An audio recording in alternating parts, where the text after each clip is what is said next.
this diaspora war, this cultural divide, look, it's necessary. It's coming to a head right now, and it's happening. It's happening.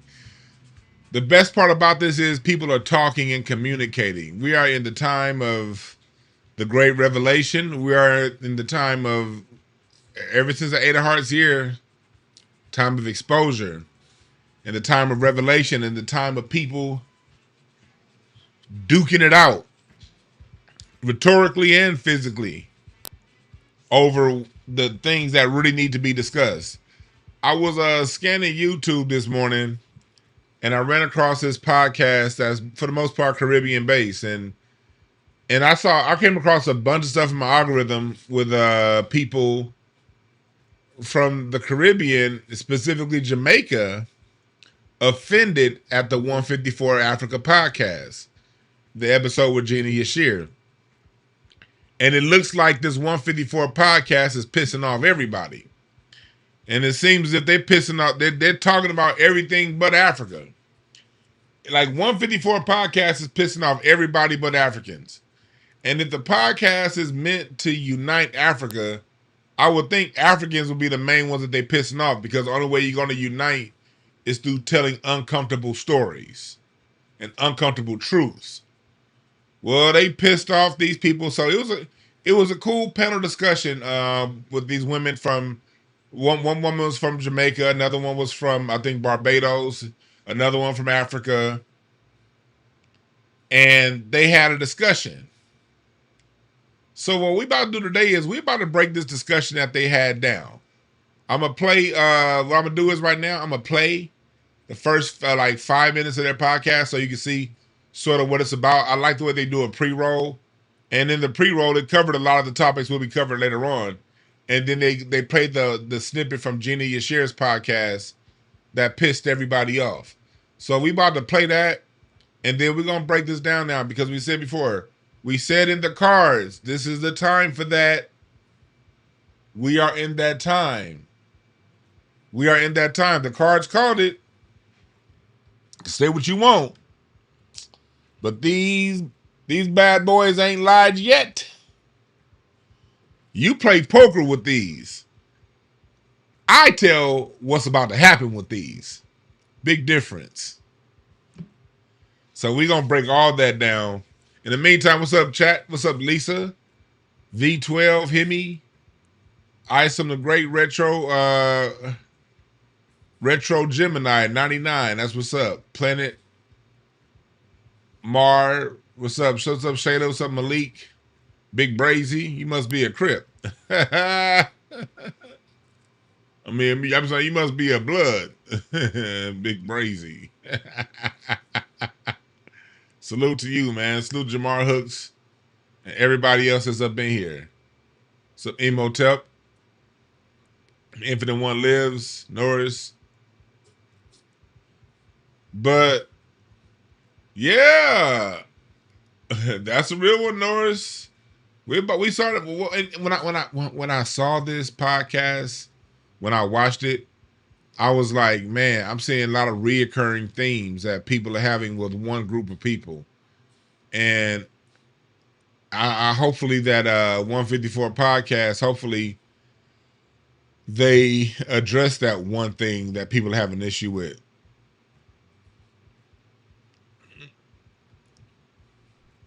You dig what I'm saying? So let's go ahead and break this down. Wait, actually, before I break it down, let's listen to what this person had to say right here. Listen to this real quick. This is talk about American expectation. This may go in. No, let me. I think it's particularly important, not just for our community in Tigray, but communities of the global South, period, right? There's a certain reckoning that we are going to have with the global world order as it exists today, and the way that it fundamentally will have to shift going forward, right? The responsibility that we have as Americans, the recognition that is going to be required of the exploitative and extractive nature that we play on the global scale and the global stage is only going to be challenged if we are getting represented by people who understand that on a fundamental level, right? And that means getting more immigrants into office. That means getting more people who have heritage in the global South into office, because that's where those decisions are made specifically. So that's a politician from Tigray talking about having more Caribbean, more Africans and people that's not Americans in America. So that's what we always talk about here in Black America as far as our issue with tethers, them jumping in our politics. So right there, before we even get into the podcast, we have something that we're going to have to bring back later on. But let's go back, and this is the podcast that I was talking about. Let's go ahead and listen to what they had to say. And then we're going to get right to it after that. This is going to play for 3 or 4 minutes, and then we'll start our reaction, all right? Basically, she's basically calling us down, and the way she flits between Caribbean and Jamaican as well. Which is it? Because there's 20. Wait, let me go back to the beginning. So to us, she's calling us dumb. Basically, she's basically calling us down, and the way she flits between Caribbean and Jamaican as well. Which is it? Because there's 27 islands in the Caribbean, love. So was it Jamaican kids or was it Caribbean? So a lot of she intentionally went to then come and cause divides. I don't think so. I tell you for me, right? She knew that was going to cause divide, because when she said that Roots comment, she knew it was bullshit. When she came out with her apology, her non-apology video, when she was clarifying what she said, she didn't double down on that. She didn't repeat it either, and she didn't apologize for it. She didn't apologize. Can I say? Kids. My point is, let me finish. Let me land. Okay. It's not kids being kids, because if we can sit here and say that if a white kid says to a black kid the N-word, right, we can sit here and admit that that's wrong, right? You know that's wrong. Yes. So for a black kid to say to an African kid, you African, blah blah blah, you know that that's wrong. You do.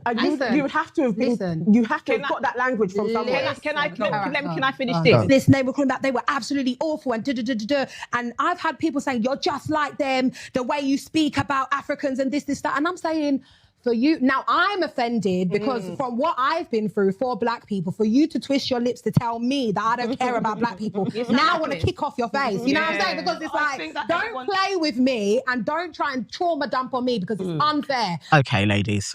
So we are gathered here today. I think it's important for us to have a discussion around Gina Yashere. And the viral clip that has been going round of her on Godfrey the Comedian podcast 154 Africa, and his co-host Akbar as well. So obviously I know, Elaine, you have responded to it, but just to give everybody at home context to what it is. Never.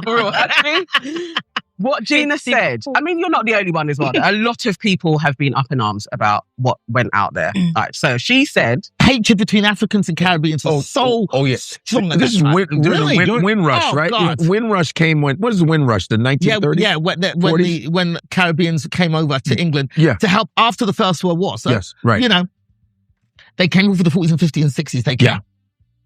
And, you know, that colonialism, they brainwashed Caribbeans, Jamaicans, and didn't even know that they were descended from Africans. Right. I went to school with kids who had no idea. No, man, I'm Jamaican. We're talking about. My mum and dad are Jamaican.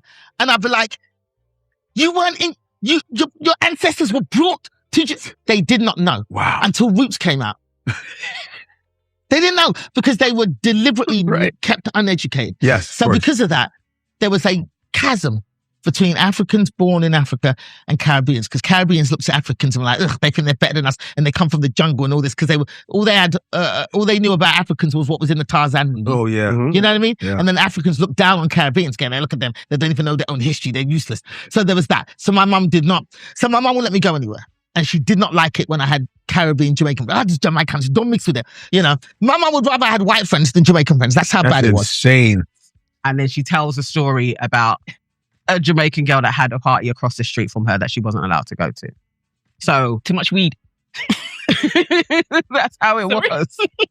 That's how it was. She wasn't allowed that as well. So there was prejudice on both sides. But I haven't seen too many people talking about the African side that she spoke about, that her mum was also prejudiced. I've seen way more people have an affront to her saying that Jamaican people were uneducated about their history and their ancestors, and that when she was growing up, there was lots of people that were ignorant until Roots came out. Right. That seemed to be the thing that was really stirring the pot. That was egregious.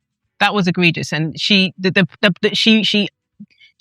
entered into a caveat, and then she said about it being the kids at school. But I mean, since then she's doubled down and she said they got it from their parents. They got it from their parents. So to us, she's calling us dumb. Basically, she's basically calling us dumb. What's happening, people? There we go. So that's how we gonna start it off. So y'all see that I gave you guys basically the full prequel of the show, what their issue is, and what this whole show is about. Again, this is let me see the name of the podcast. Your Aunties Could Never. I'm putting a link into the chat right now, and I'll later put it in the description. But I'll just put a link to the full podcast in the chat. What's up, Miriam? What's up, Dano? What's up, everybody in the chat? Appreciate all y'all for joining. So you guys got to see basically what we're going to be talking about today. So here's the reason why we're having this discussion today. We're having this discussion because people who are traditionally supposed to be on the same side, this is the year of that fight, 10 of Hearts. And we got to have these discussions because there's been a long-standing, loud but quietly tacky relationship between the diaspora. On the surface level, it's we're all one. We need to have a Pan-Africanism. We need to come together. We know we're not each other's enemy. We have these discussions on top, but we never ask why is the rhetoric not a reality? Why is it? What are the things holding us back as a diaspora from these aspirations of unity and things like that? We never asked that question until FBA delineation came to be. FBA delineation has really rocked the world in a lot of ways, and it's making people look inside, look internally,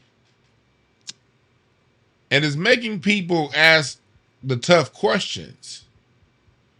And these are the tough questions that need to be answered. One of the reasons why things are not where they should be or where they need to be or where the aspirations say they should be is because of this right here. People have their own prejudices about other black people that they keep wanting to put on white supremacy, and white supremacy plays a major role in it. Yes, it does.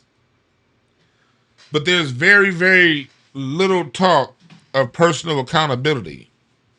There's very little accountability talk. And talking about, okay, why do we spread these things? It's very quick. They're very quick to blame them, but very slow to do anything to change anything.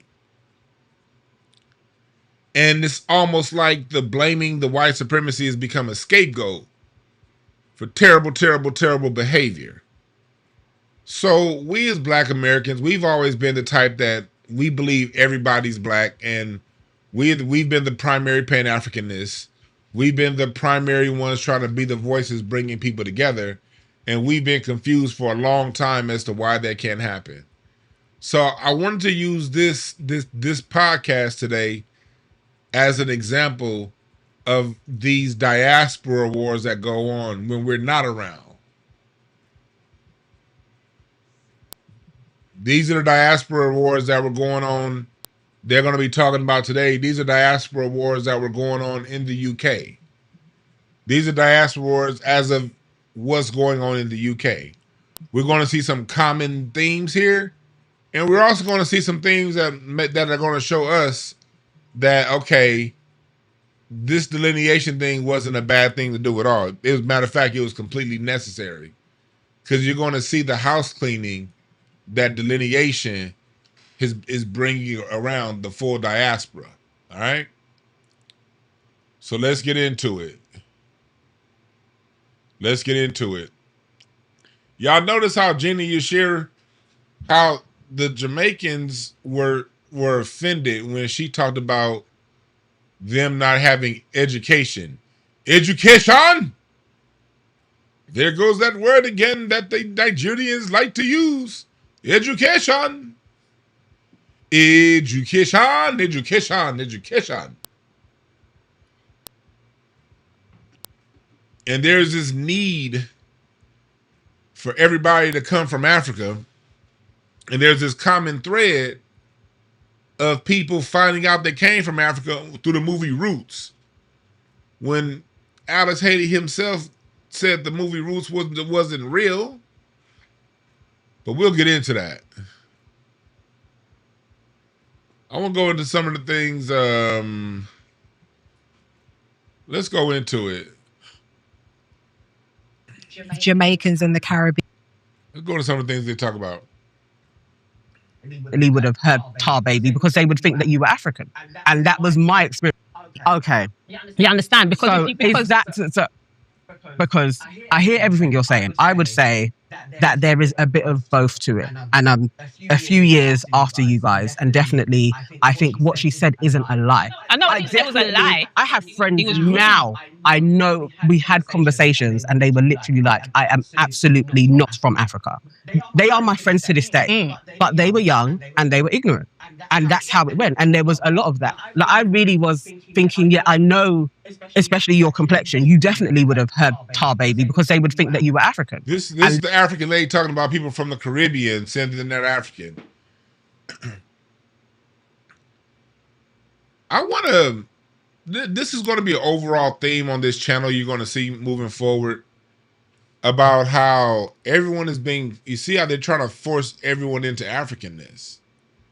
And we're being forced into Africanness, and when you read any anthropology book around the world, you find that the native people of all land masses are black, are swarthy, dark-skinned people, whether it be Australia or Austria.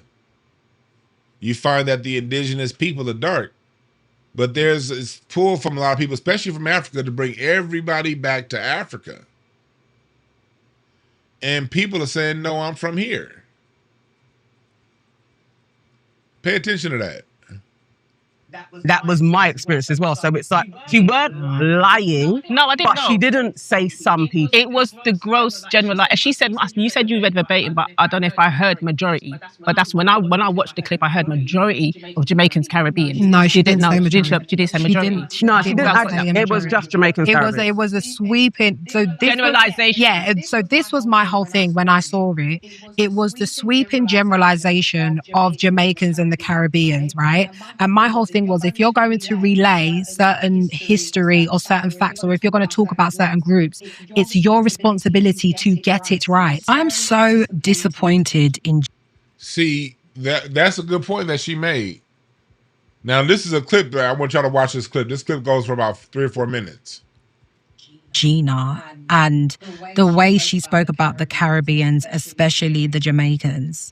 She made out that the Caribbean or the Jamaicans are some dumb fucking black people who have never studied their history or even know where their culture comes from. And that's the furthest thing from the truth. Now, don't get me wrong. I understand that it was an anecdote from her childhood and from her experience. Absolutely. But the way she said it, it was a sweeping generalization. And that's just something I can't fuck with, especially coming from Gina. I feel like we need to have a serious conversation when it comes to this generation and, you know, the African and the Caribbean experience and how. I'm going to answer this question real quick. Somebody said, what natural resources do FBA Black Americans have access to? Jazz, hip hop, pop music.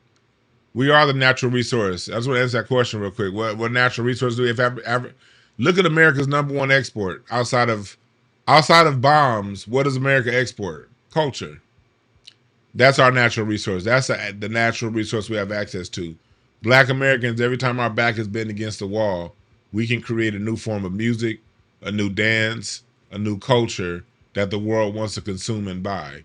When Black Americans say, "Hey, we're wearing sneakers," then sneakers become the number one form of shoes. That's a culture that we have. When we say, "Okay, we're gonna start wearing Kango hats," then Kango becomes number one. Our culture. We can capitalize off things that we create out of nothing. We don't have to dig in the ground as Black Americans for anything. We create culture, and America then exports that culture around the world. And it's the number one export behind missiles and bombs that we export. So for the person asking all that question, there's the answer. And you talk about no ownership. Well, my father-in-law get checks every fucking day from music that he created. So that comes to my family. Like, no ownership. Well, play the. If you say we don't have ownership, well, play the song "Brick House" so my family can get paid. You'll see how much ownership we have. Go play "Brick House" by the Commodores. Go play "All Night Long" by Lionel Richie. Play those songs, and I'll show you what some fucking ownership of culture looks like. Okay. Now back to what we are talking about. You see how you answer that question real quick, Black people? When people will say, "Black folks don't own anything." Well, we own music. Do people with other hats, small hats, capitalize on it? Of course. But if we smart, we get paid off of it too. That's what we own.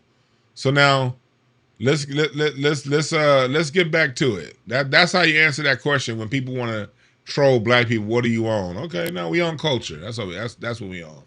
And we create things out of nothing. You know, we create industries. We created the industry known as catering. You know, we created we create a lot of things. That's part of being Black America. You see what's going on. You see a need, create it, capitalize. That's what we on. Now let's get back to it.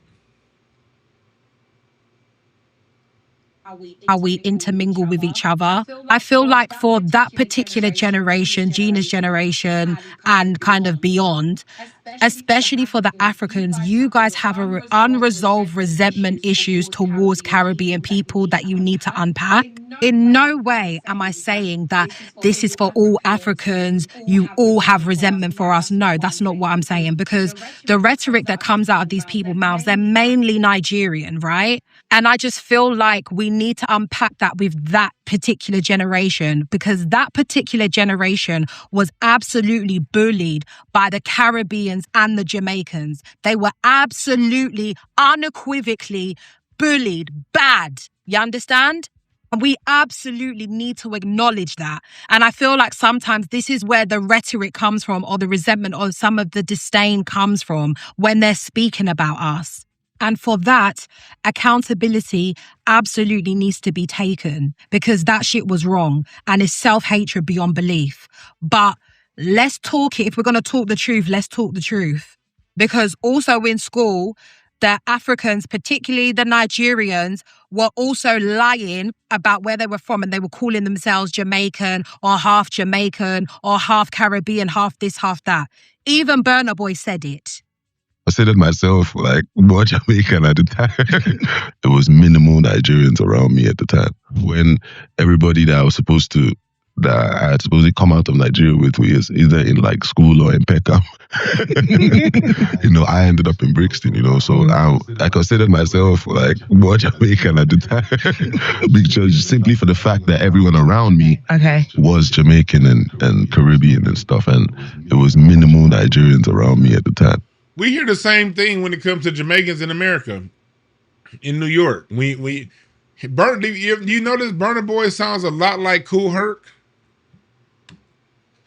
Burna Boy, growing up African in the UK, sounds a lot like Pete Rock and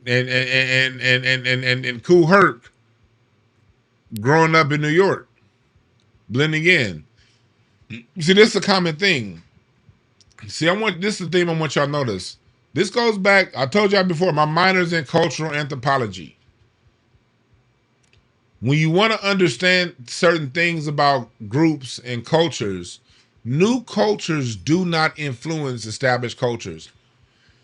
It takes up to 2 to 3 generations for a new culture to have its imprint on an established culture. That's across the board.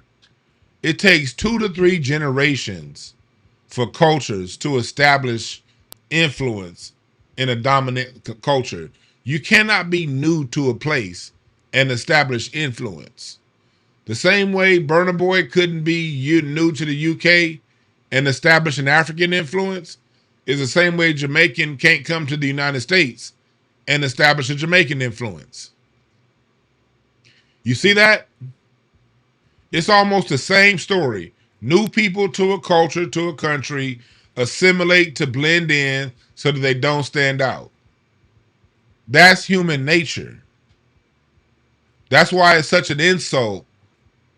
That's why it's so much of an insult. And I got these same fucking sunglasses too. I wouldn't have got them if I saw this and saw Burna Boy with them. I wouldn't have got them hoes. Things wasn't cheap either. Why the hell we got the same sunglasses? Shit, I almost want to take them back now, but they fit so good on my face. Anyway, damn. Anyway, so it's impossible for a new culture to influence an established culture, mostly because the new culture isn't going to establish its culture in front of an established culture. It's going to blend in. It's going to assimilate.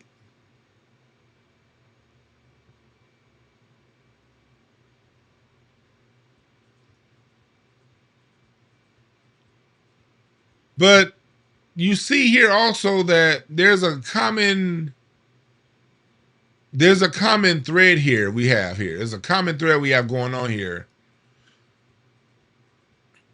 with Nigerians coming into a new place, thinking that they better than the people who were there.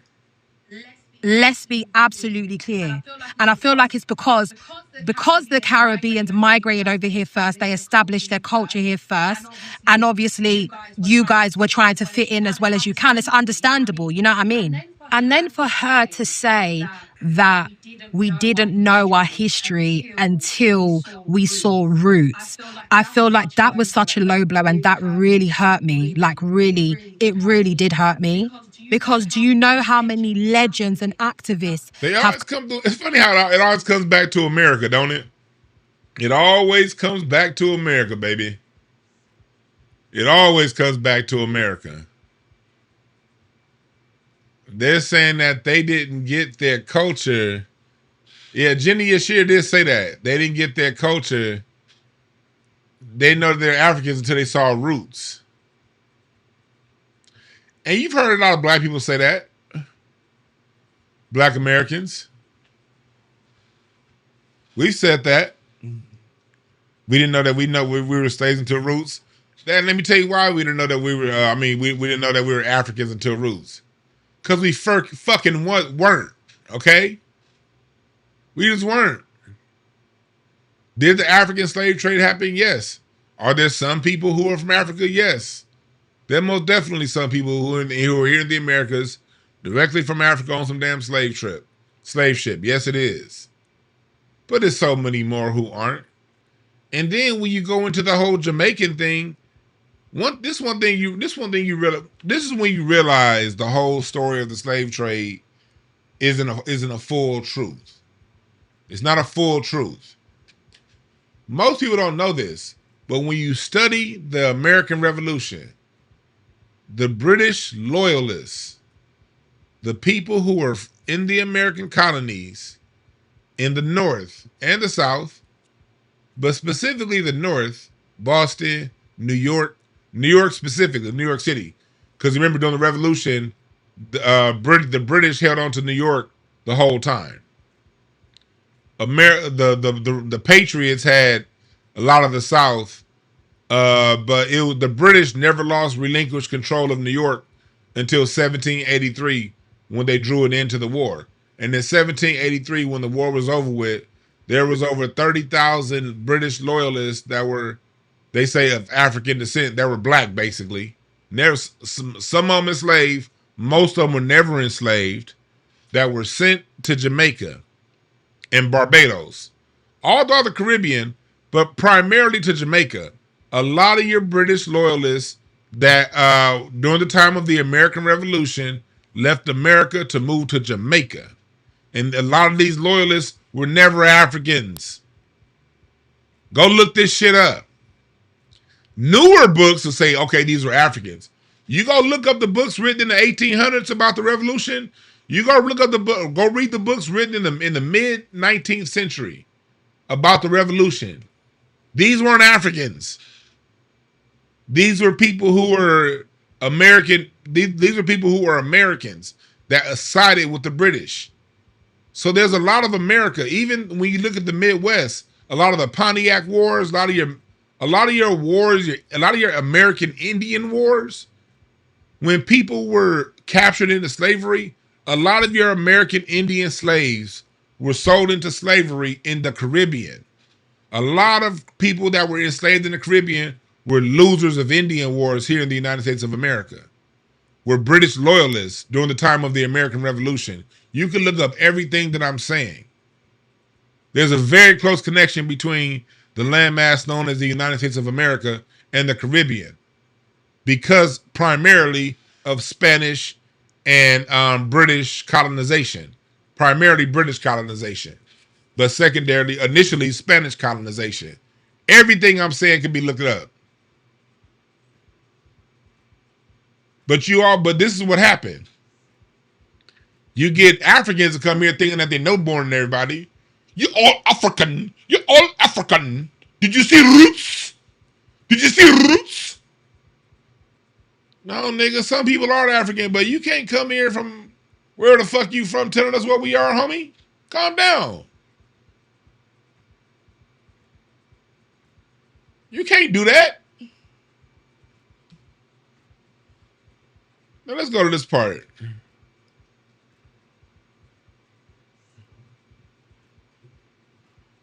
Did you see roots?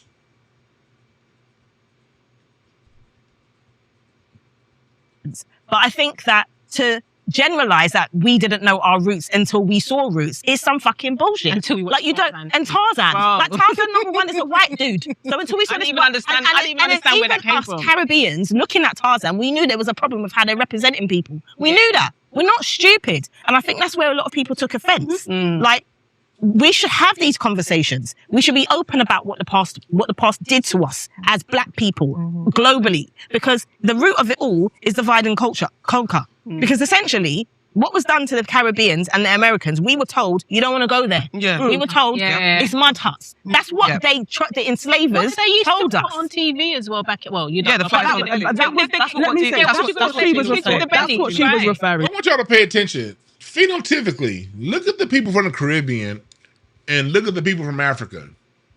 Phenotypically, that Jamaican sister and that other sister that's from Barbados, they look a hell of a lot closer to us phenotypically than the Africans do. We share skin tone with the Africans, but the face, the facial structure, the phenotype, we're a lot more closer to those people in the Caribbean.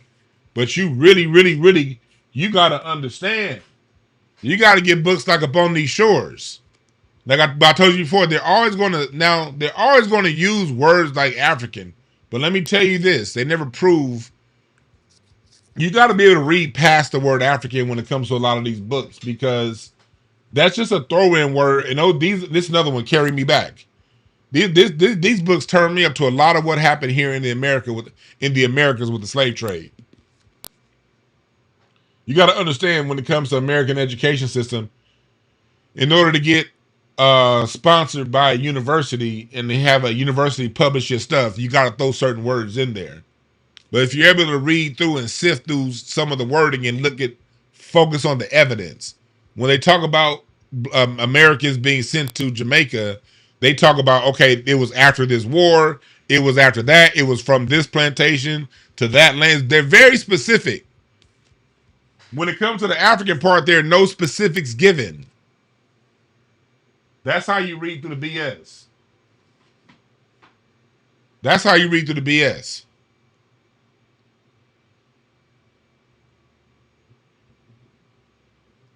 And that's I feel like the offence isn't warranted for what she was saying. When she said Tarzan, you know she isn't talking about Tarzan. I don't know what she's talking about. No, she's talking about the representation of Africa on TV that a lot of people had, was that people were swinging. Remember the book? The one book is called Carry Me Back. The other one is called Up on These Shores. Those two books. Those are two books that talk about the slave trade within the Americas. Up on These Shores is one, and the other one is called Carry Me Back. From trees, that we had lions walking beside us. Like, that's not she's not being literal. Even the Roots thing, you saw how Godfrey laughed after she said it. I feel like that was a bit of a bit.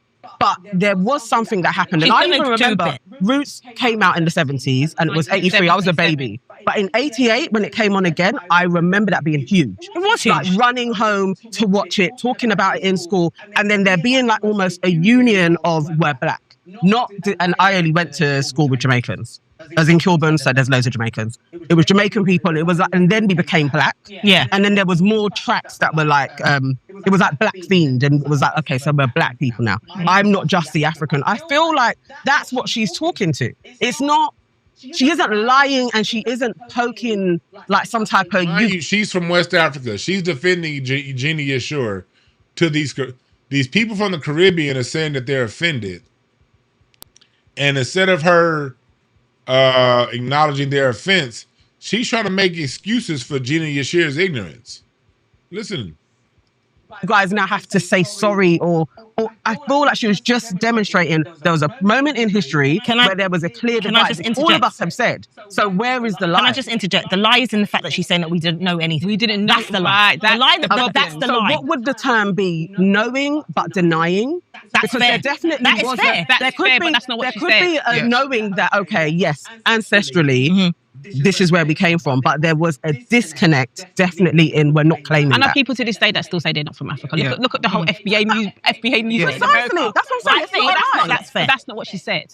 She But said we didn't know until They always got to throw us in there. Look at the whole FBA movement. People from the United States said they're African. We're not in this conversation, lady. We're not part of this conversation. Y'all can have y'all back and forth without us. You don't see Black Americans in the UK getting in none of y'all UK internal politics. Y'all should be able to solve this problem without us. But this goes to show you how powerful we are, because a lot of this discussion is made based off of a movie out of America, Roots. It shows you Black Americans, even when we're not centered, we're centered in the conversation. Stupid. We didn't learn anything until we watched Roots. That's what she said. I'm sorry. So the term should be a denial of African ancestry. Because even with what your friend said, that's what it is. That's what Denial. we did. It was a denial. Yeah, and I think that's true. And I think the denial of African ancestry is the thing that most people can admit to now in this space. Because that's what we were, we didn't want to... In the same way that I have to be careful. In the same way that Americans don't want to see themselves now as Africans and understand, that, well, not all of them, by the way, and understand that they are connected. There was this thing, because I think also for a lot of Caribbeans... They're going to bring us in.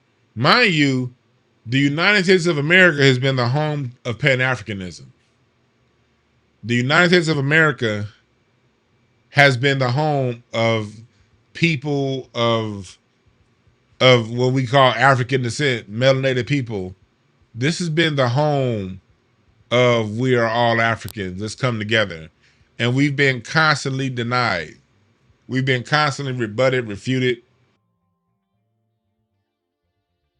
And so but these people don't understand is this. All of us, we were the ones pushing the Africa first thing.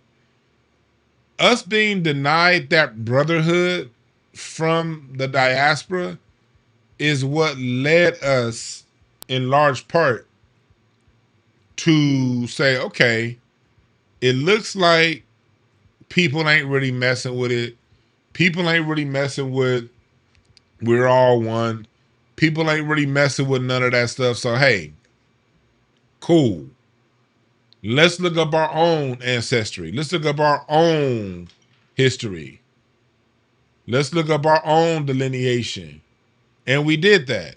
And when we started to delineate, because as long as, I know people like me, as long as we were on like the African stuff, we weren't really looking into our own family history. So when we delineated, our initial delineation wasn't to deny Africa. It was to acknowledge what we have here in America. That's what it was for. And then through the acknowledgement of what we have here in America, that's when we started to see, hey, these roots go pretty deep.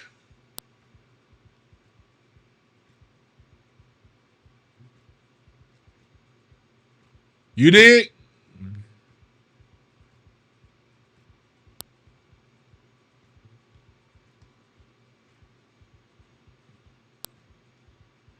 We saw that, okay.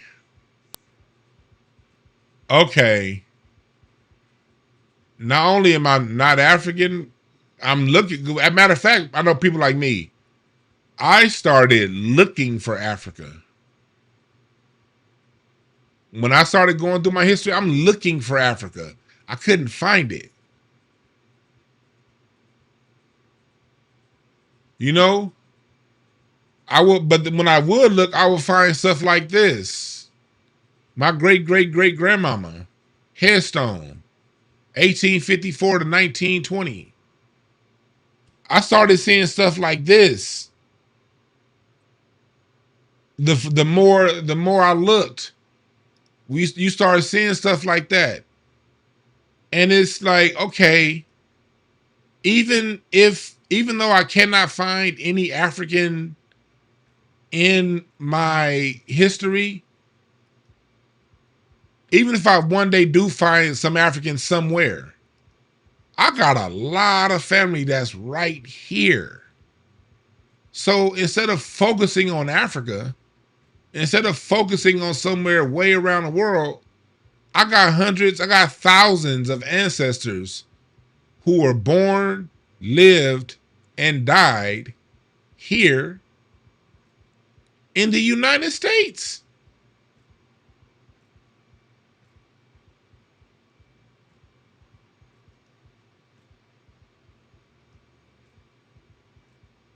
Like, I look at this on Ancestry right here. I got my 5th great grandmother, Camden County, North Carolina, 1797. And she wasn't enslaved. She was a free woman. My 5th great grandmother. When you find that, it's not like, okay, I'm denying Africa. It's no, I'm focusing on here now. And that's what these people, they want to keep bringing us up. But if you're not going to study the nuances of why we doing what we doing, y'all got to stop bringing us up. Y'all looking at it, y'all looking at it as okay, we're denying Africa, we hate Africa, we hate everybody else. No, it's y'all hate us. And in y'all hatred of us, it made us be like, fine, okay, I'm gonna focus on here. And the minute we started focusing on here, we started seeing how deep our roots were.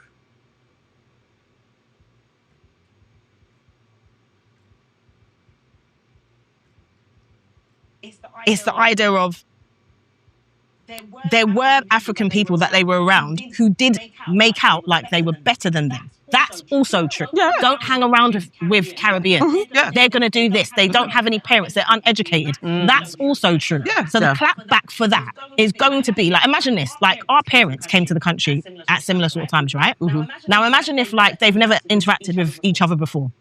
Okay. And there's just this stereotype of what they assume to be the other person's history. Yeah. And they're teaching their kids that. Yeah. They don't have no manners. They don't have no culture. They live in mud huts or whatever it is. That gets taught down. Yeah. So unfortunately, until you actually have your own experiences with people, and I will say that for me, that was secondary school. Because in primary school, there wasn't a massive African community in my primary school. In secondary school, there was. See, more issues, them saying the same thing a lot of us say. The whole situation of, people thinking that they're better than you. You're not African, so I'm better than you. I want to get to this part right here. platform and she has people that follow her. You can't say stuff like that. You have to be respectful and you have to be responsible. So if what she meant is her truth, because that's her truth. She experienced the bullying, she experienced the name calling, she experienced all of that. But it's also the truth of the Caribbean somewhere that you thought that we didn't know anything. Yeah, that's also the truth. So to turn around and say that you don't know yourself, because you see that you don't know. I've been called a slave before by someone of African heritage, and for me, it's like that's the worst thing that you can say to me. You're calling me a slave. Right, my own people. You're not calling me a slave. Yeah. Do you know what I mean? But like to have that thrown in your face also is quite traumatic. Yeah. What were you gonna say? No, I was gonna. That's her saying, talking about how So you got Africans calling Black American slaves, and she's from the Caribbean. You got Africans calling people from the Caribbean slaves. So it sounds to me as if all these Africans like on a 154 Africa podcast, they're complaining about everybody else. When is that 154 podcast gonna take a look in the mirror?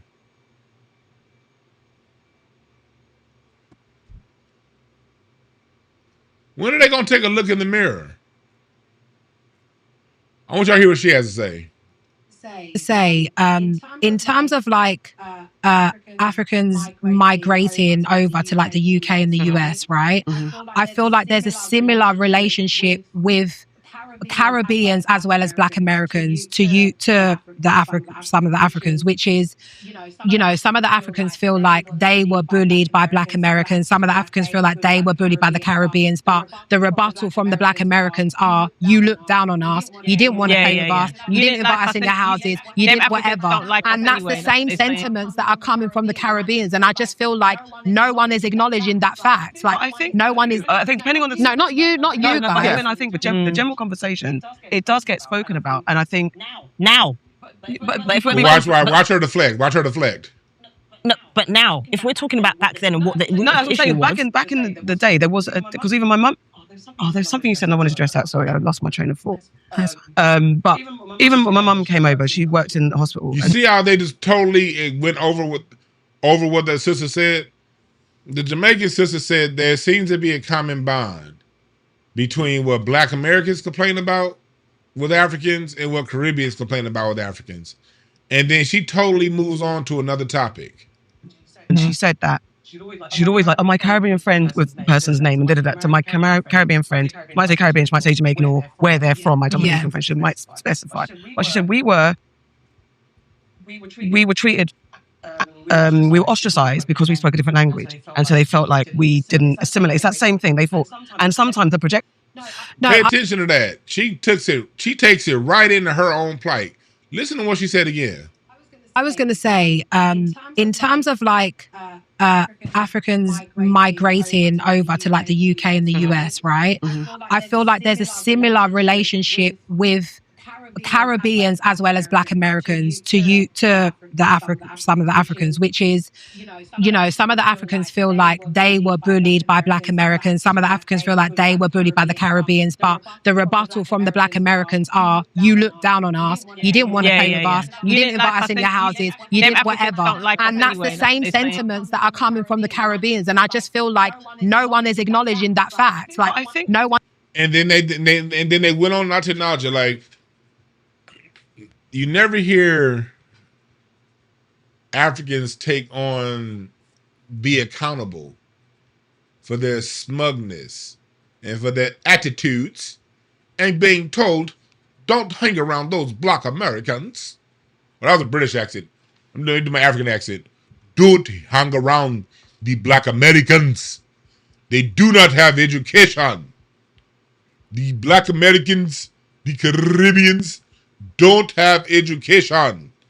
They have no education. So don't hang around them because they are not educated. No education. Don't hang around the no education. Education. Education. And they went ahead and proved this young lady right by not acknowledging that fact. Now let's go to this part about the kids cracking jokes. This is something else I want to discuss. They're about to go in talking about the jokes and that stuff.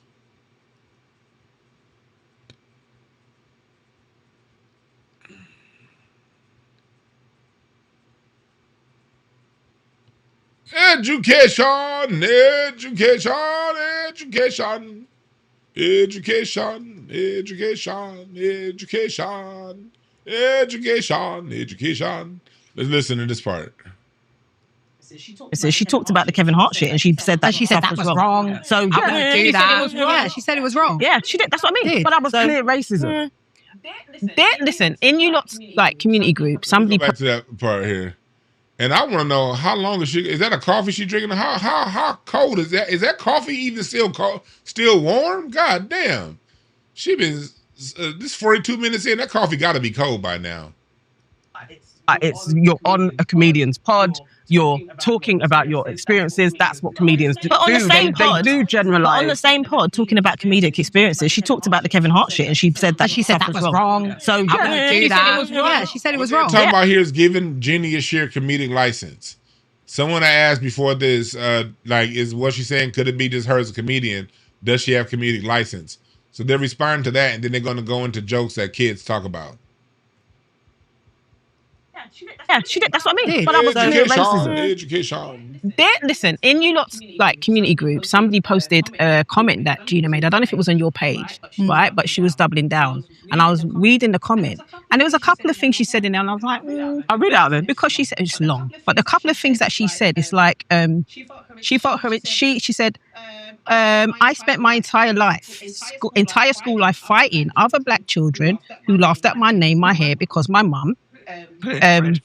My friends were because of my mum. Hold on. Because my mum's clothing, accent, everything. All my friends were from parents who came from the islands. All her friends, she said, right? Mm-hmm. And African boo-boo was a common insult. Mm-hmm. So yes, it was all the kids I went to school with, and it wasn't kids being kids. And I thought, well, what the fuck else are they going to be? They're at school. If they're not just kids being kids, what is I don't know if y'all got that. Let me break down. She was reading a quote from Gina Yashir on the 154 Africa podcast, and the kids calling her African boo boo, and Gina Yashir complaining that it was more than kids just being kids. Again, this is an African crying about getting called something as a kid. So now they're about to break down. Okay, why can't it just be kids being kids? Why is she a whole ass adult, grown woman, still offended by some stuff that kids said when kids are just being kids? Let's listen to them break this part down. Education, education, education. She insinuating that these because kids are it's doing cultural cusses, and literally all of my friends were from Jamaica as well. Kids. No. But But I will say that's not an excuse. Kids They've cussing. obviously heard that, haven't they? Right. Yes, But there were nuanced cusses that were specific They're to that. kids. No, there were kids cussing. You'll cuss anybody like big nose, like both Yeah. nose. But we were There's cussing sounded younger, though. cussing. No, but it's We would when it also gets cuss down younger. to no. This is what I'm saying, but That's to see the Caribbean folks. Again, culturally, we're a lot closer to the Caribbean than we are Africans. Culturally. And the Caribbeans are like, hold on, we just kids cussing. That's like all the kids talk about each other. And that seems to be a common bond, like what we're hearing now, even in the UK. The Jamaican kids that are living in the UK, they was just talking shit. And kids talk shit. They're just, now you got these adults that are still offended by what them kids was doing. And that's what kids do. Listen to these adults break down conversation amongst kids. Let's be honest about it. There was one at a time. There was cultural cusses aimed specifically at the African kids. Kids, Definitely. you said kids, right? Yes. I don't say that. Where are they getting it from to be? You heard that? She said, did adults say that? She said kids, right? Well, did adults say it? Listen to them cry about, this ain't adults saying it. This is the kids talking. Listen to this bullshit she says in response.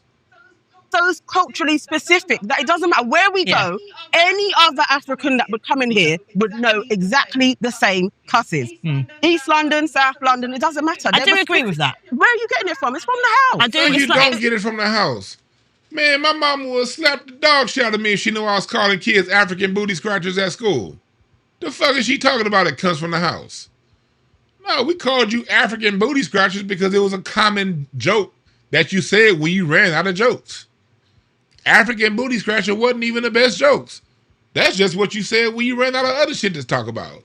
After I talked about your shoes, after I talked about your hair, after I talked about your jacket, after I talked about them, when the kids run out of jokes, we'll say African booty scratcher. And hell no, it don't come from the house. Mama would kick our ass if she knew we were saying that. Chat room, press the number 1 if your mama would have kicked your ass if she knew you was going to school calling the Africans African booty scratcher. Hell, my mama, I got my ass kicked every time I got talking in class, period. Because the rule was don't be talking in class. Oh, you gonna come home and we gonna whoop your ass. That was the thing. We shouldn't have been talking in class, period.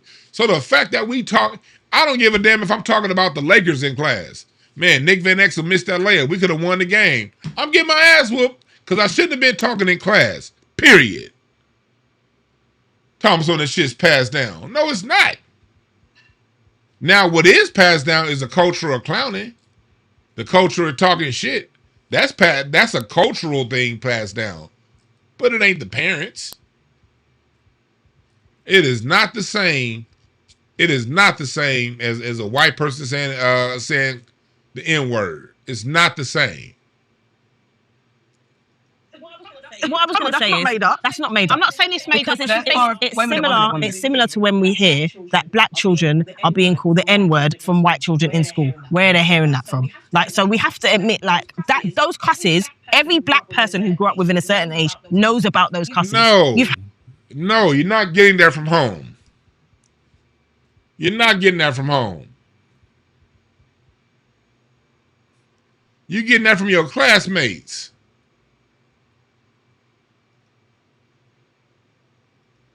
You're getting that from your classmates.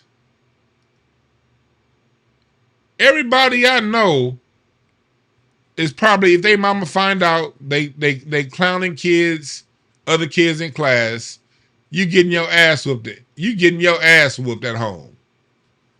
My mama better not find out I'm using class time to be talking about other kids, even though I spend most of my class time talking about other kids. I would get caught like once or twice a school year and have to suffer the consequences at home.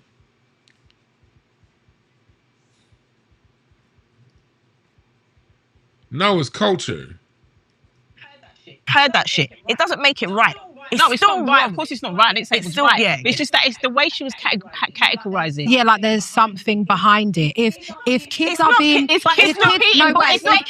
My point is, sorry, let me finish. Let me land. Okay. It's not kids being kids, because if we can sit here and say that if a white kid says to a black kid the N-word, right, we can sit here and admit that that's wrong, right? You know that's wrong. Yeah. So for She's trying to. You see that this is why we're culturally different as Black Americans. She's making excuses. She's one from the Caribbean.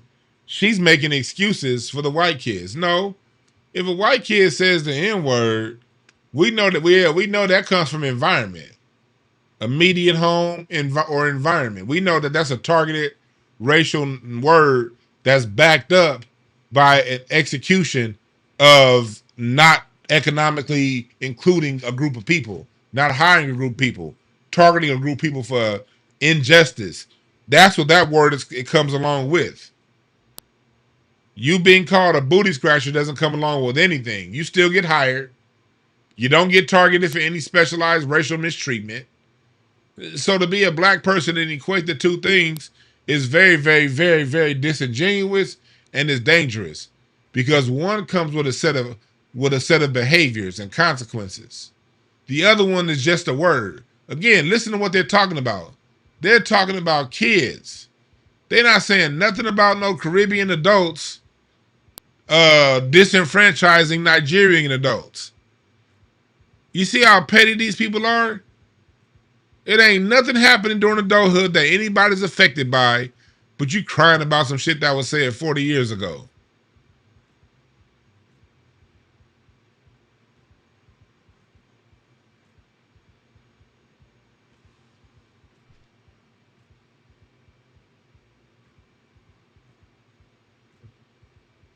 No, the N word is the N word is based off when white people use it. Yeah, when they use it, it's based off of violence and exclusion. Right? When they use it, yeah.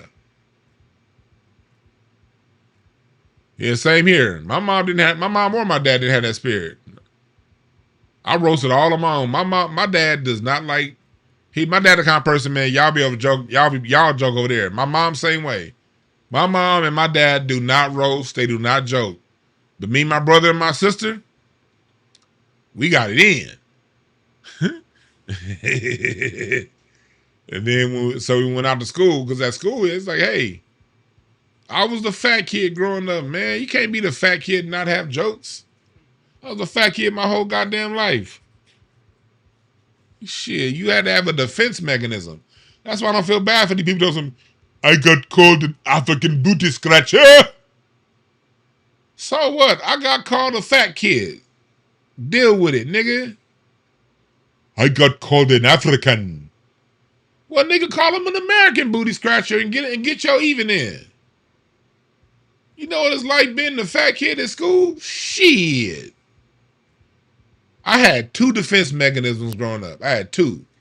One, I could crack jokes just as good as you, so you had to think twice if you was going to come at me. And number 2, I was not only fat, but I was very athletic. I could hoop. So I could run and hoop, and I was better than most of the skinny kids. So I could rub it in the skinny kid's face. They knew not to. They knew they're going to go so far with the basket with the fat jokes, because I take their ass out there in that basketball court and regulate all this shit. Nigga, you just got beat 7-1 by a fat nigga. What you got to say now? So my equalizer was the basketball court and my jokes, but that was part of being black. You had to have an equalizer. People gonna come at you. People are going to come at you. You got to develop, my grandfather used to tell me, you got to develop that thick skin.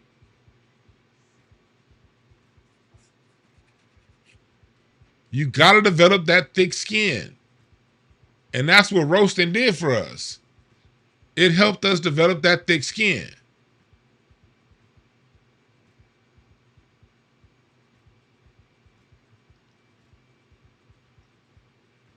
You dig what I'm saying?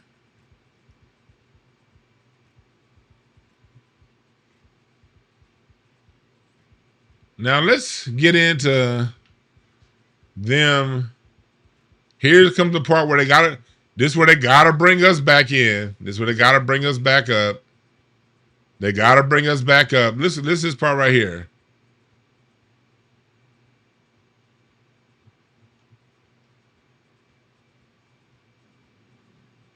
It's Americans as well, though. That's exactly. Americans don't like it either. Yeah. And that's what they say. Who says? Do you know what I'm saying? It's like sometimes you generalize. That's what I'm saying. Literally. I'm actually going to clip that because because that's the generalization. What are you talking about the generalization? That's what they say. They say the Americans. The Americans. That's what they say about the Africans. Yes, they do. But it's not some Africans. So we all do it. We all cast bigger spurs on each other. No, the majority of Black Americans absolutely have a problem with some Africans, and they have told their stories repeatedly. There was even last year, I think, when I checked a Black American, because they were saying, oh, we're going to boycott all the African shops and whatever it is. And I checked that and I said, you can't be doing that. You understand? Don't take out. Man, shut your ass up. You didn't check shit. Just because they bullied you and whatever it is, and now you're trying to raise a boycott against black people. Black people are black people at the end of the day. You can't do that. You understand? But then also in our comments as well, we've had people say it's not majority of Black Americans. Yeah. So sometimes, that's what I'm saying. Because sometimes the noisiest ones. What I was trying to say was that for Caribbeans, see, they go bringing us up. The majority of Black Americans don't like Africans. Listen to that part again. Here they come bringing us up. No, because that's the generalization. What are you talking about the generalization? That's what they say. They say the Americans. The Americans. That's what they say about the Africans. Yes, they do. But it's not some Africans. So we all do it. We all cast bigger spurs on each other. The majority of Black Americans absolutely have a problem with some Africans, and they have told their stories repeatedly. There was even... She said a majority of Black Americans have problem with Africans. You see that? Here they come bringing us up again. Here we are not on their panel. This is a discussion between how Gina Yashir offended a UK African, offended Caribbeans and UK Jamaicans. This whole story is about Africa and Jamaica.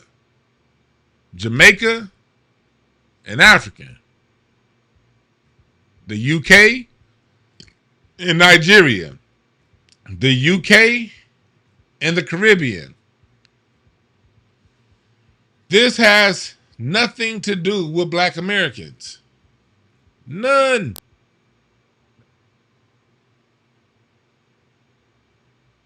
None. And now she's saying the majority of Black Americans don't like Africans? And you see how they can complain about their plight with Nigerians, but still not see us have that plight? This is the same woman who earlier said that, earlier in the same show, she talked about the issues that Caribbeans have with Africans is the same issue that Black Americans have with Africans. Now, she done forgot all of that and then came right back to this. Listen to this again. They say about the Africans. Yes, they do. But it's not some Africans. So we all do it. We all cast biggest Americans on each other. No, the majority of Black Americans absolutely have a problem with some Africans, and they have told their stories repeatedly. There was even last year, I think, when I checked a Black American, because they were saying, oh, we're going to boycott all the African shops and whatever it is, and I checked that and I said, you can't be doing that. You understand? Don't take out just because they bullied you and whatever it is, and now you're trying to raise a boycott against Black people. Black people are Black people at the end. You heard that? Don't stand up. You heard that tether advice? I check the Black American for standing up for themselves. Do not stand for yourself. You should be a victim just like us and allow others to talk about you like us. That's basically what she should have said. And that right there, even though culturally we're similar, that's where we're far different culturally, right there. Black Americans don't take disrespect. And y'all do. And you did not check a Black American. Now, you may have said something, but you didn't check no goddamn Black American. Ain't nobody listening to you. You can't do that. You understand? But then also in our comments as well, we've had people say it's not majority of Black Americans. Yeah. So sometimes, okay, yeah. That's what I'm saying. Because some of the noisiest ones. What I was trying to say was that for Caribbeans, it was a thing that we don't know our history. Yeah. So no one is denying what Gina's experience was. And we can be offended because she is saying you don't know your history. I think when that's not true, it isn't and she true. doubled down on that. Let me just finish. With Black Americans, I think that they're told you don't have a history. You've got no culture. That's what they're told. But Caribbeans, we're told we don't know our history. Like generalization, all of that stuff. Do you know what I mean? Yeah. And for me... No. Female-looking Scottie Pippen. That's what you guys are told about us. That's not what we're told. Our families tell us our history. We learn about the Black inventors. We learn about George Washington Carver. We learn about, Granville T. Woods. That's what you guys are told about our history. Listen to that part again. For Caribbeans, it was a thing that we don't know our history. So no one is denying what Gina's experience was. And we can be offended because she is saying you don't know your history. I think when that's not true, it isn't and she true. doubled down on that. Let me just finish. With Black Americans, I think that they're told you don't have a history. You've got no culture. That's what they're told. But Caribbeans, we're told we don't know our history. Like generalization, all of that stuff. Do you know what I mean? Yeah. And for me, here's the difference. We don't, even when white folks say that kind of stuff, we don't believe them. We're told we have a history. We just told our history is slavery. We told our history is slavery. We're told our history is Michael Jordan, and we're told that. We're told a minimalistic point of view of our history. But no, the whole part about us not having a culture, that's what they tell you about us. And those are the lies. Those are the lies that you believe about us. Let's make that very clear. I say that because when I was listening to her talk about her story, her trauma and all that, that's fucking true. Yeah, I know that's true. Mm-hmm. But then it's like when we say you don't have to put someone down to highlight your point. Exactly. That's all that it is. I agree with. I think the generalization was a faux pas. I think that was wrong, and I think that's what everyone's highlighted. I don't like the highlighting in the way, but I can't because I'm not on the receiving end of it. But again, it's that it's a bit of whataboutery. The generalization of Africans you lot sold us. The generalization. So the same trigger points that we get labeled at, we both. It's a common thing. So I think, and I would say the same for the uproar. If let me think. If a Caribbean person said, "And you Africans sold us," I would be offended. If they didn't specify and say some, I wouldn't be offended. Yeah, of course. However, it's in finding the nuance of the conversation. I might not take to social media and then cause the storm and then hone in on that because they're the bigger story, especially if they spend majority of the time talking about actually this and this is what I learned at home, and they would like, you sold us, Let's pick up the whole wider conversation. I think that's the responsibility of all of us who can think deeper and think longer and say, I get what, because I think part of me is like, but you know what she meant. I know what she said was wrong. I know what she meant. No. Because I've got a friend that did know that what she meant. That's one person. No, I'm saying that's one because my orbit is small. My orbit is small. You know what? Yeah, these accents are starting to annoy the fuck out of me. They really are. I'm sorry. I've been seeing y'all say that in the chat. But yeah, it's really starting to really annoy me, the accents.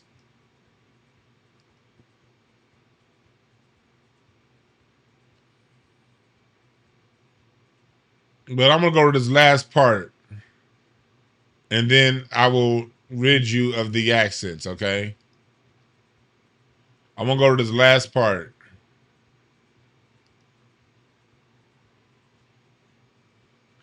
They talk about it one more time.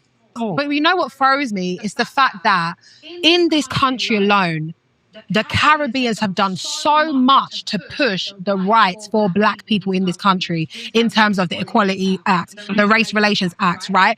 All of these sorts of laws, and we have been on the front line. So I also want to give credit where credit's due, and I just feel like because she skimmed past the windrush of how we came to be and whatever it is, and I don't really feel like Black Caribbeans get their flowers in terms of what they've actually done to further, Black people in general in this country. That's what I think is said.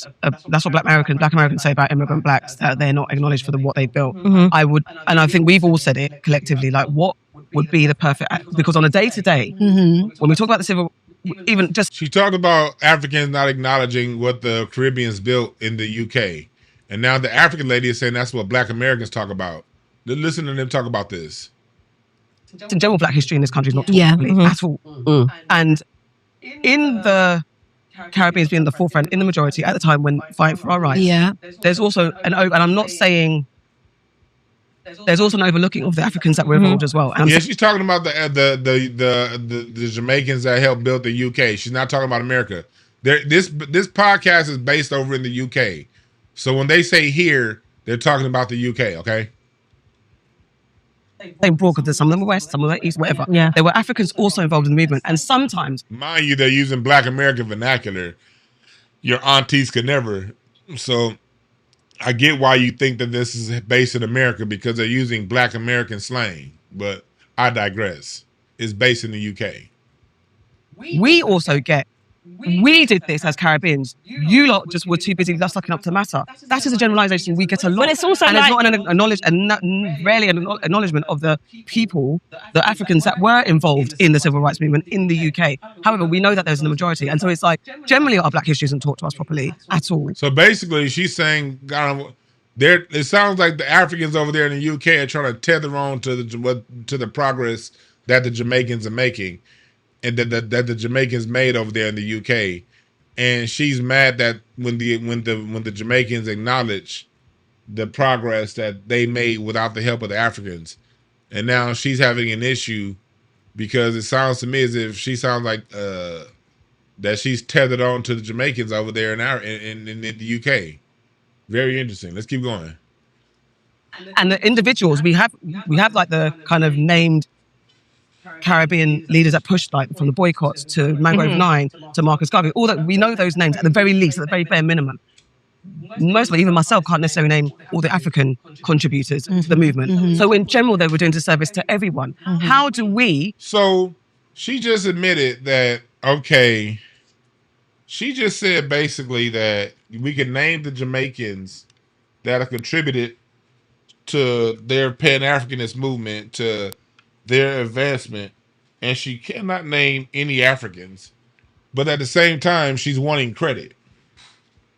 Chat room, what does that sound like? Huh?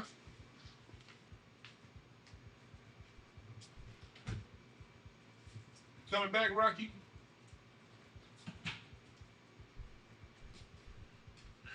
Rocky don't know if he want to be in or out. Y'all see this? This is the issue that we complain about. She's saying, yes, we can acknowledge the Jamaicans that have made a difference, and I cannot name one African that's made a difference, but it's still, you shouldn't generalize.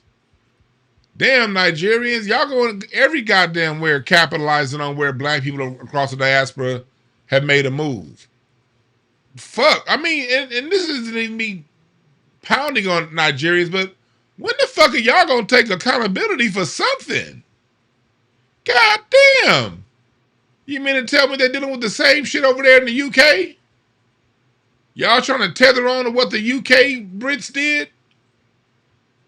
Listen to that. Kind of named Caribbean leaders that pushed, like from the boycotts to Mangrove 9 to Marcus Garvey. All that, we know those names at the very least, at the very bare minimum. Mostly, even myself, can't necessarily name all the African contributors to the movement. So in general, they were doing disservice to everyone. How do we, as Africans, when people say, when I hear that being said, especially from the Black Americans, you don't acknowledge, how are people supposed to acknowledge it on a day-to-day? What are people supposed to say to make Caribbeans feel like they're respected and acknowledged for the work that they've done? Do you get in this generation? How do people show up? I have. Let me answer that. Let me answer how y'all show up. I'm gonna get to the answers. Let me answer that. You join the fucking fight. You invest where you are. How about when you make your money and use your education? Education. All the money you make from your education, invest it right back here in the United States of America. In the programs. If you're gonna be here, be here. Invest in the basketball teams in your neighborhood. Invest in the programs in your neighborhood. Go join Black American churches. Don't create your own church. Go join the Black American churches. How about you use your education to tutor the locals? Help get the local education up. How about you put your money in the Black-owned banks and don't scam from them when you do it? Invest in the Black-owned banks. Don't scam from them. When you see Black businesses, be willing to spend money with them and work with Black businesses without scamming. That's how you do it. You invest where you are. If you're in Cleveland, invest in Cleveland. If you're in Houston, invest in Houston. That's one way. But let's see what they say.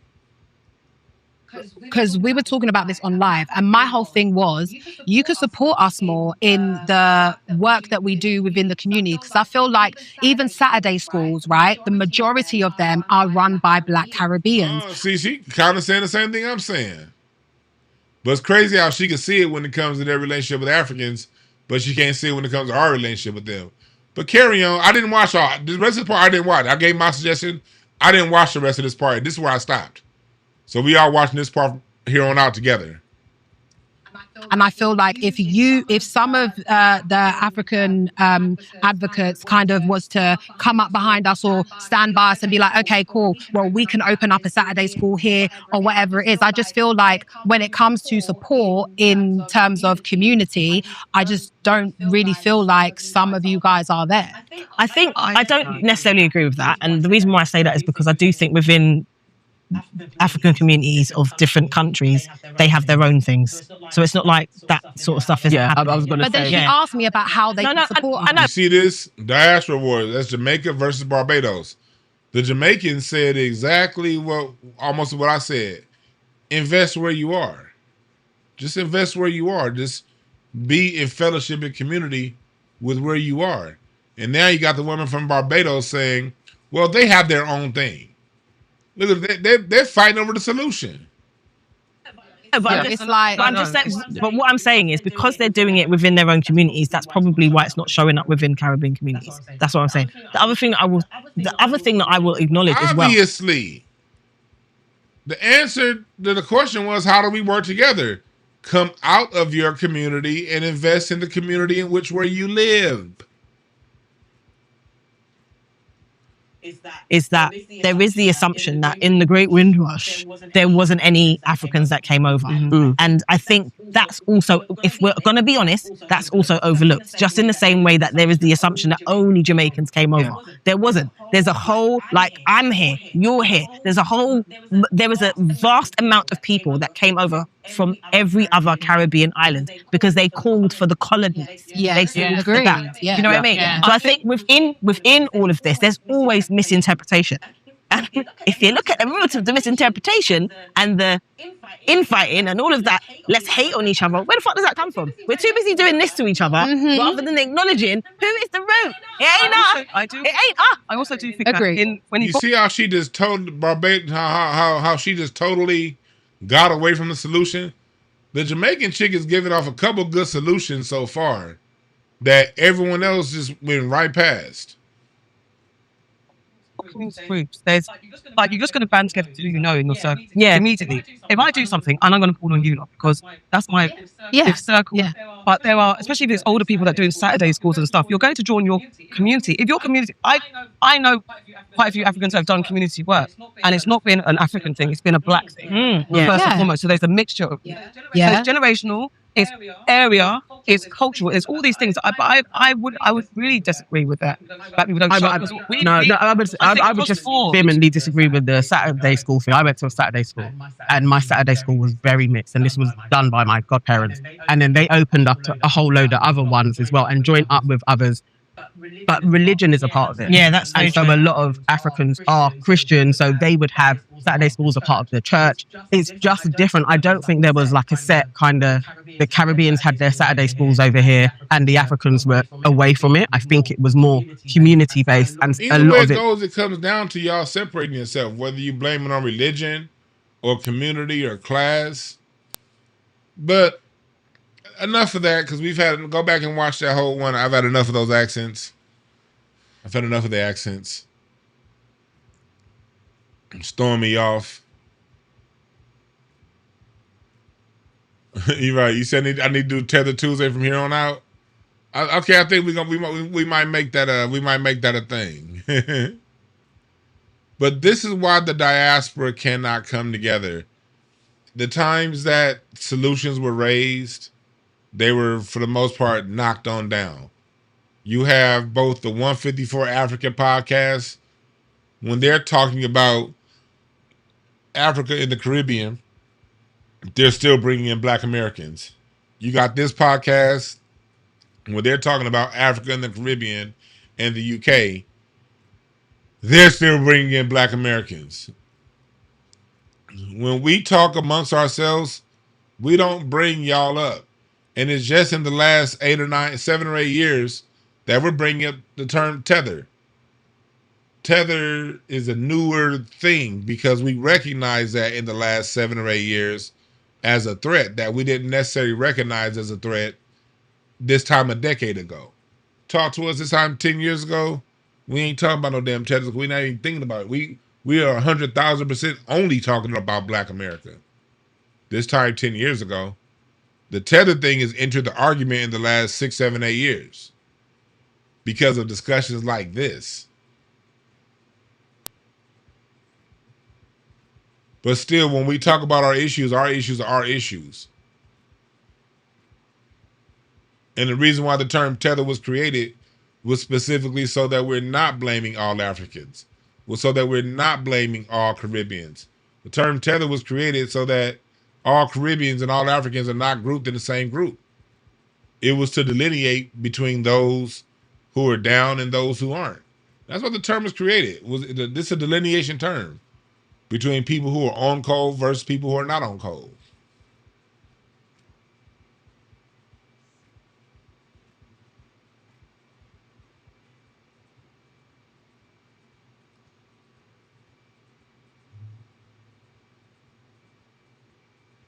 Yeah, they really, you're right. They definitely don't want that smoke. We got more roast words than anybody.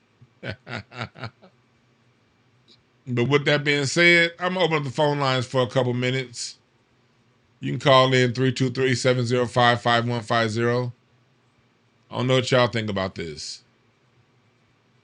I want to know what y'all think about this.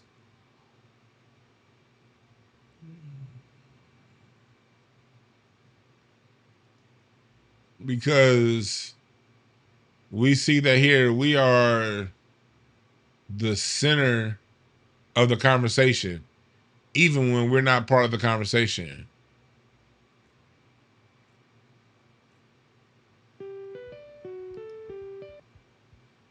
You said we are not part of the no diaspora. We're dispersed.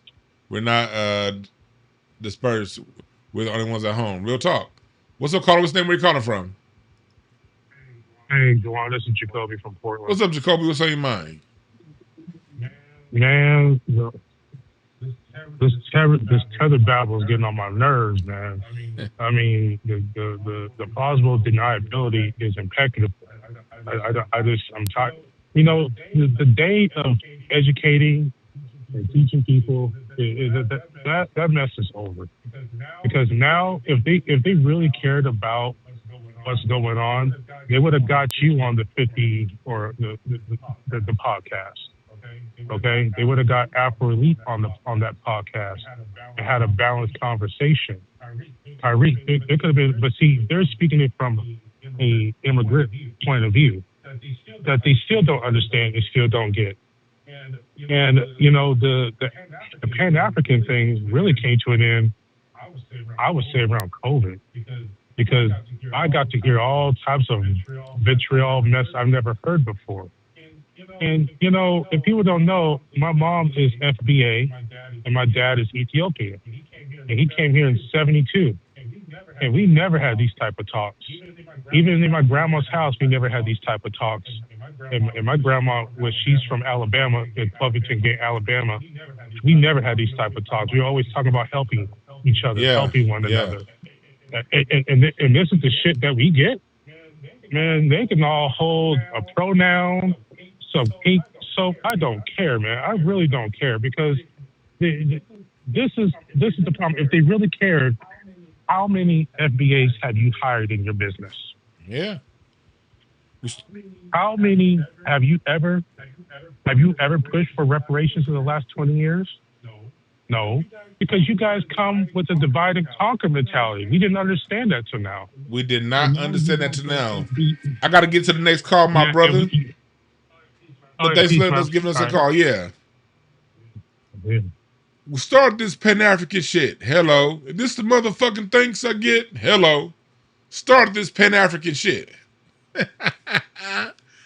Is this the motherfucking thanks we get? Hello. West side, west side, west side. Call back. A few of y'all done called in. Call back. There you go. What's up, caller? What's the name? Where you calling from? Hey, brother, Dwann B. This is Sister Marion calling from East St. Louis, Illinois. St. Louis, Illinois. What's on your mind?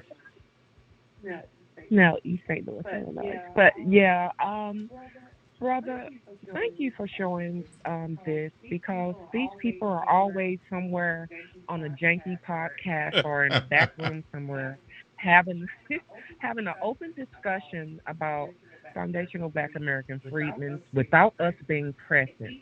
It's easy for you to throw accusations and revisionist history and be able to cosplay and misappropriate one's culture and history in real time when they are present to be able to tag into the conversation and to set you straight, like the Jamaican. I check. Girl, you couldn't check a foundational Black Americans with an actual check. So I mean, the posturing, and it's preposterous also of these conversations that they are having, like I said, without us being in the room. And it's a lot of revisionist history from a lot of people with hurt feelings. I mean, you need to see a counselor. You in your 30s, 40s, 20s, and 50s talking about African booty scratcher, for crying out loud. If I hear that one little bitty janky little bitty victim claiming excuse that they use, roasting or joning, playing the dozens, it's a black American passage of right, a black American passage of right. And if you anywhere living within the vicinity of us, it's just plain and simple. You're gonna. It's like an extension of welcoming, like being indoctrinated into the system of brotherhood or sisterhood. And if you don't have a no backbone or spine or no thick skin to be able to joan back, then that's a you problem. Stop using it as what I'm saying. Stop using it as an excuse to victimize.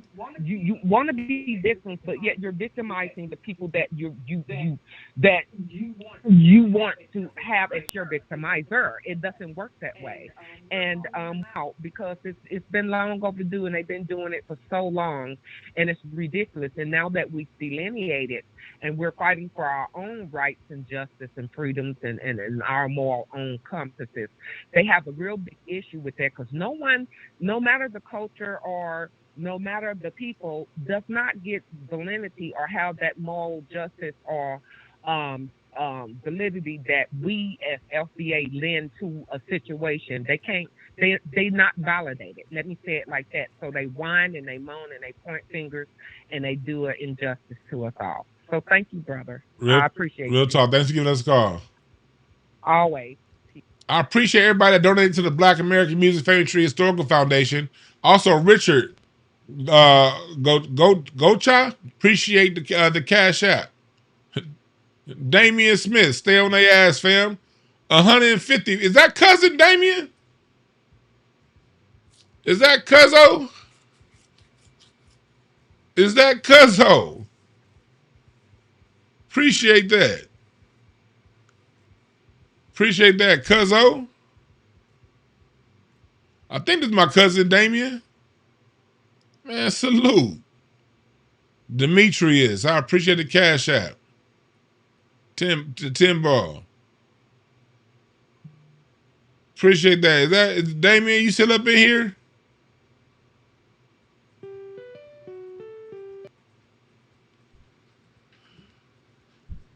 What's up, caller? What's your name? Where you calling from? Peace, Dwann. This is Passport King calling from Brooklyn, New York. Passport King, what's on your mind, brother?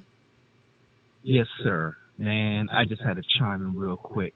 I know I'm not the only one to point this out, but this is what I find wild. How can there be black Brits, and even if you count for the Windrush generation, they're only, 3 generations in? Meanwhile, they want to stay fighting us and claiming we're African Americans, and all of us, whether we go by FBA, or we go by, I know there's some people who don't like ADOS, or they go by ADOS, DOS. We here, who are descendants of both enslaved and free men, we have no trouble chasing our lineage going back 8 generations or more. But they're black Brits and we're African Americans? Right. Right. And the thing is, we know that most of the Windrush generation is mostly Jamaicans, and not only Jamaicans, but when in Jamaica was they calling themselves black in the 1950s or before? They weren't calling themselves black in the 2000 teens. These motherfuckers didn't really start calling themselves black until we delineated. Now all of a sudden that they black. Before that, when we talk about Destiny Swap, people want to play in our face. Oh, y'all paranoid. Y'all got main character syndrome. No, we got reality syndrome. Y'all the one playing games. Real talk. You said reality syndrome. You right about that, man. That's all I want to say, brother. Let me drop out, Scott. I know other people want to speak to you. Thank you for taking my call, fam. Yes, sir, man. You have a good one, brother. And that's why you guys go, hey, press the number 1 if you read my article yet on Incense and Ashtrays. Press the number 1 if you read my article yet on Incense and Ashtrays. Press the number 1 if you read this yet.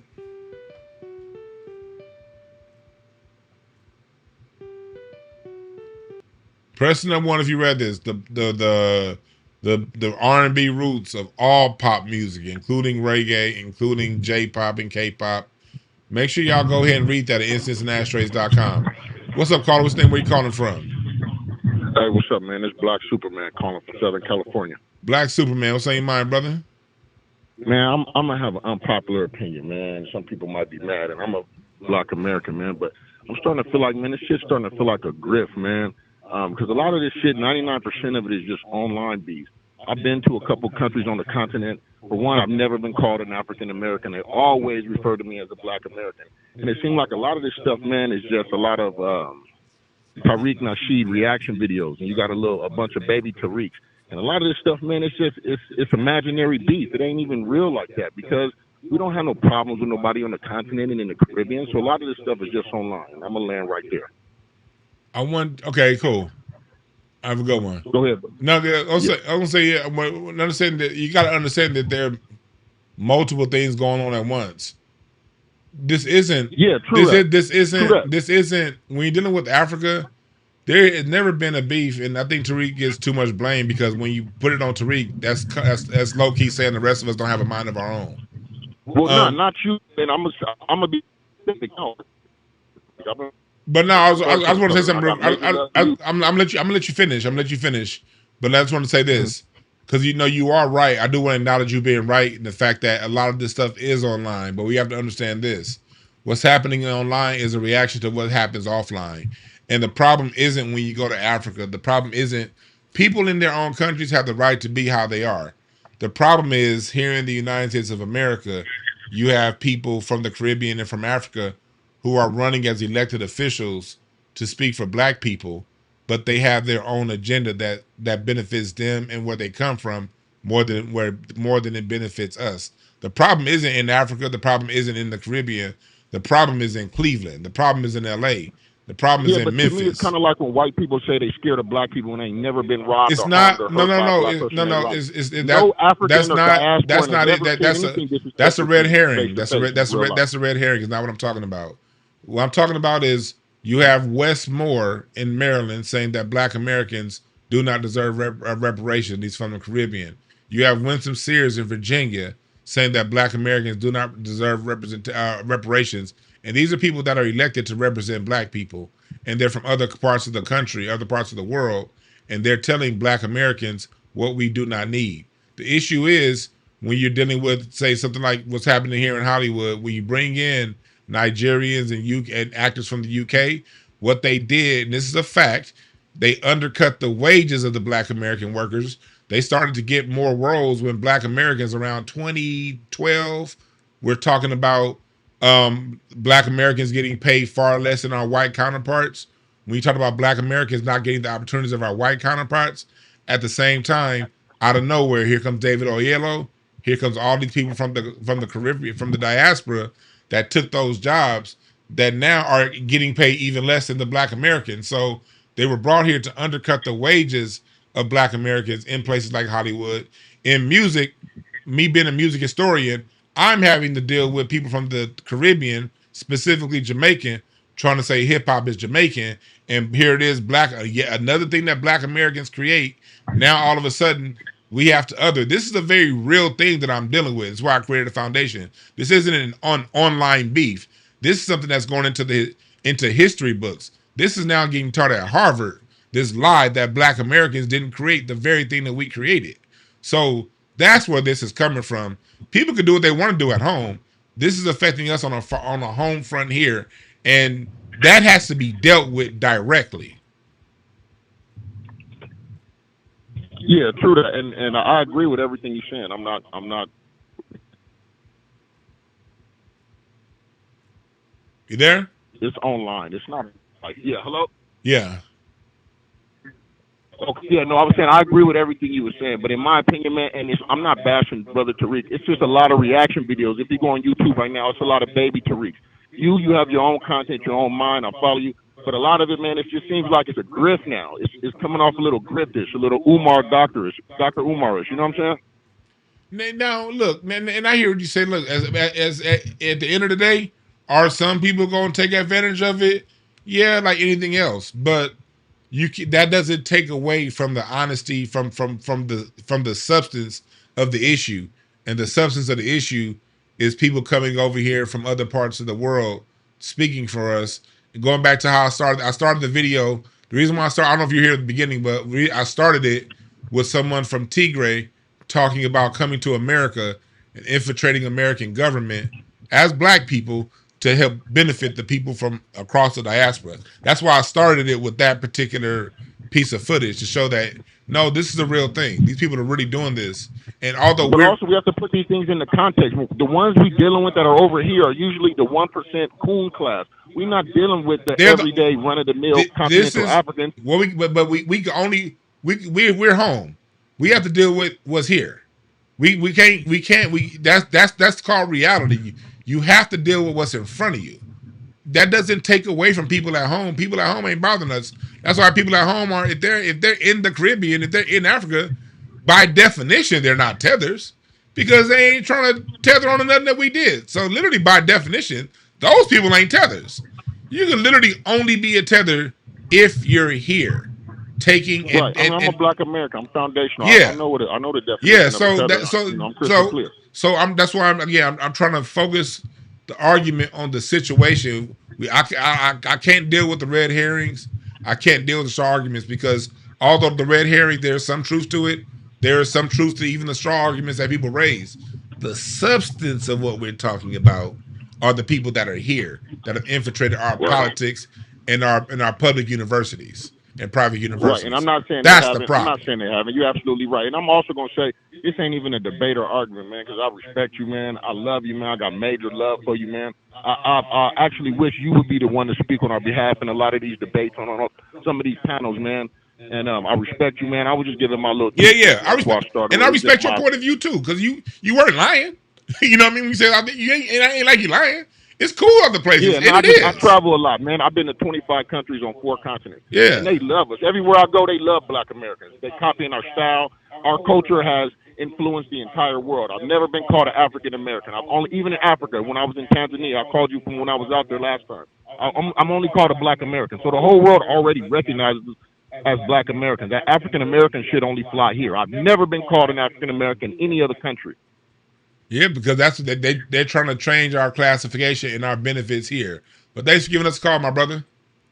Right on, man. Y'all stay up. Yeah. But no, going to what he said, you're right. We're only called African Americans here because the United States is the only place trying to push us to be Africans. Africa know that we ain't no damn Africans. They know that. They know we ain't Africans in Tanzania. They know we're not Africans in Nigeria. They know we're not Africans in Morocco. They know we're not Africans in South Africa. They know we're not Africans in Egypt and in Congo. They know we ain't Africans. That shit's only pushed here. But at the end of the day, when it comes to this discussion, we can only deal with here. What we're dealing with when we use terms like tether, I try to be very specific when I use that word. We're dealing with a cultural and a situational dynamic that is a problem here in the United States of America. What's up, caller? What's your name? Where you calling from? Peace to the guys, man. I'm calling from North New Jersey, man. It's your brother A1. A1, what's on your mind, my brother? I'm good, brother. Yeah, man.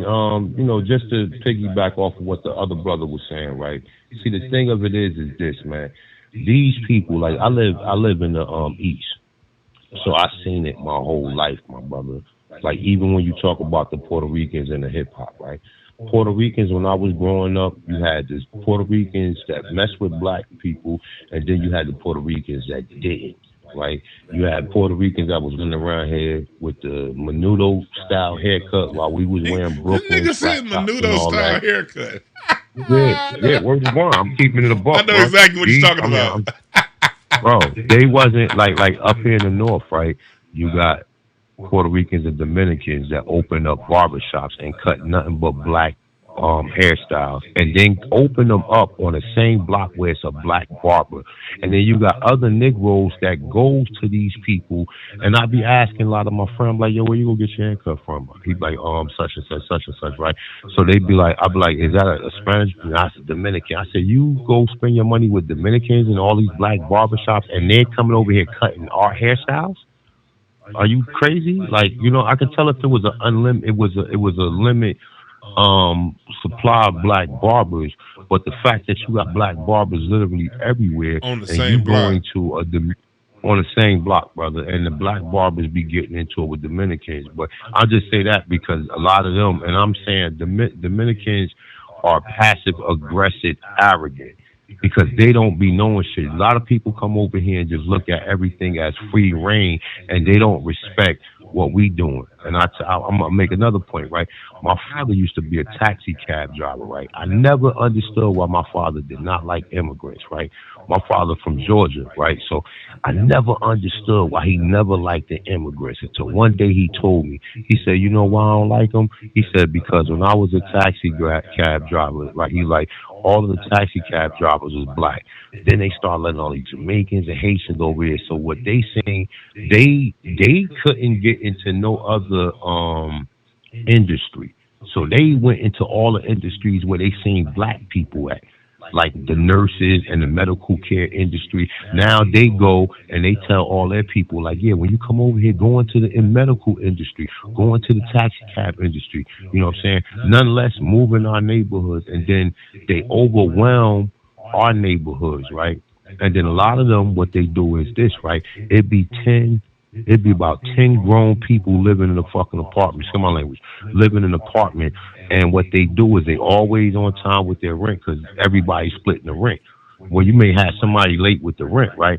And then they'll look at us like we're not paying it on time because these people got other grown people working with them. And they come over here, take up all the jobs and do it for a lower wage. You know what I'm saying? So it's like, listen, I'm from the Aboriginal community. My name is Atancha, this one. So we've been going in on these Africans and these Jamaicans before Tariq Nasheed. I got videos on my channel talking about all of these immigrants. We didn't want to call them tethers, but we was calling them straight immigrants because I seen it myself. Like when you say, even with the hip hop culture, I'm in the East. You understand what I'm saying? And I say this, right? There's a saying, right? When in America, do as the Americans. We are the only Americans here. Everybody else are United States citizens. There's no such thing as a Chinese American. There's no such thing as a Irish American. These people are United States citizens. The only Americans here are the Aborigines. See, you go to another continent, right? You move to China, right? You can't never be Chinese because Chinese have an ethnicity of what the people of China look like. The same thing America. America originally applied to the Aborigines or copper colored races found here by Europeans. But then that's why they have it. They bring in so many people to muddy the definition. But I got a bunch of people calling in, my brother. Thanks for letting us know that, man. No doubt. Peace Yes, to sir, God, man. You have brother. a good one, brother. brother. Yes, sir. Yes, sir. Yeah, it's like they really can't. Like we really do gotta take ownership. We look at the emblem of America and then search your own genealogy. That emblem of America that's in the British Museum from 1798, that was put in the same year that my fifth great grandmother was born.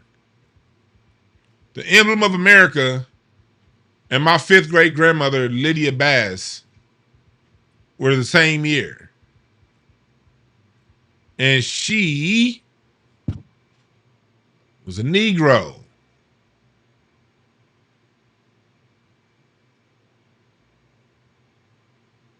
On the paperwork.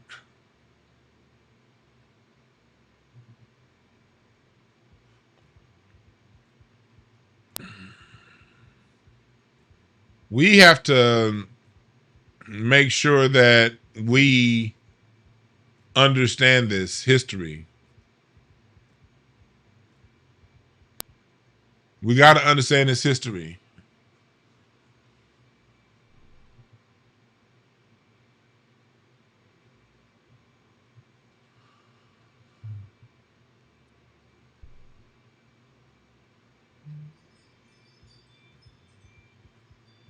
You dig?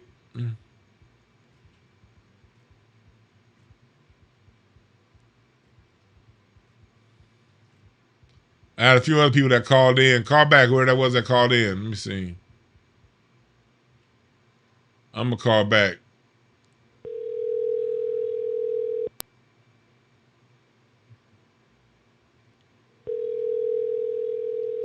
Let's see if they pick up.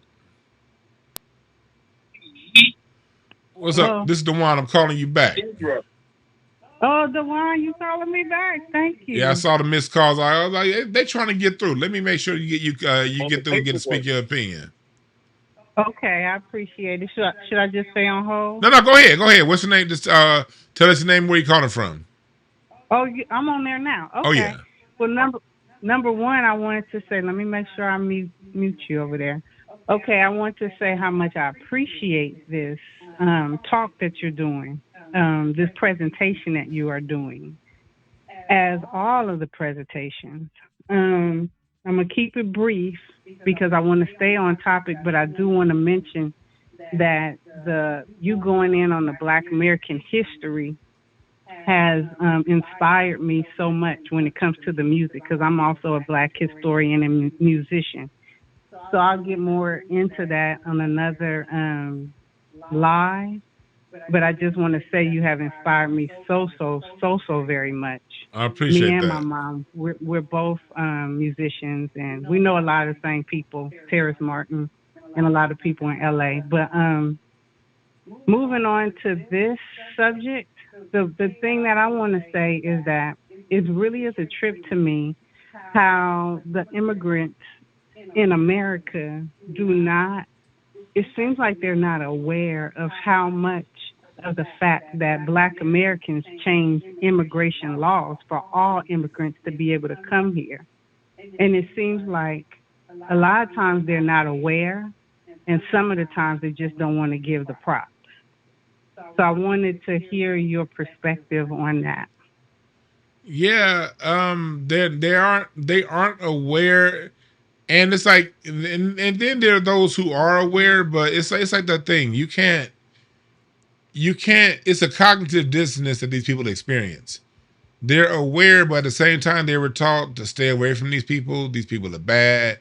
These people ain't good. These people ain't this. These people ain't that.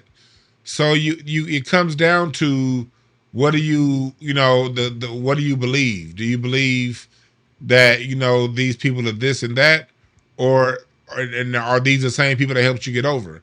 Most of your indoctrination, both from the home and from society, is going to lead you to say that these people ain't crap, they're this, they're that, and they're all of these other things. That's what it's going to do. And so when that's your dominant belief about a group of people, then you have to then reckon with that and reason with it.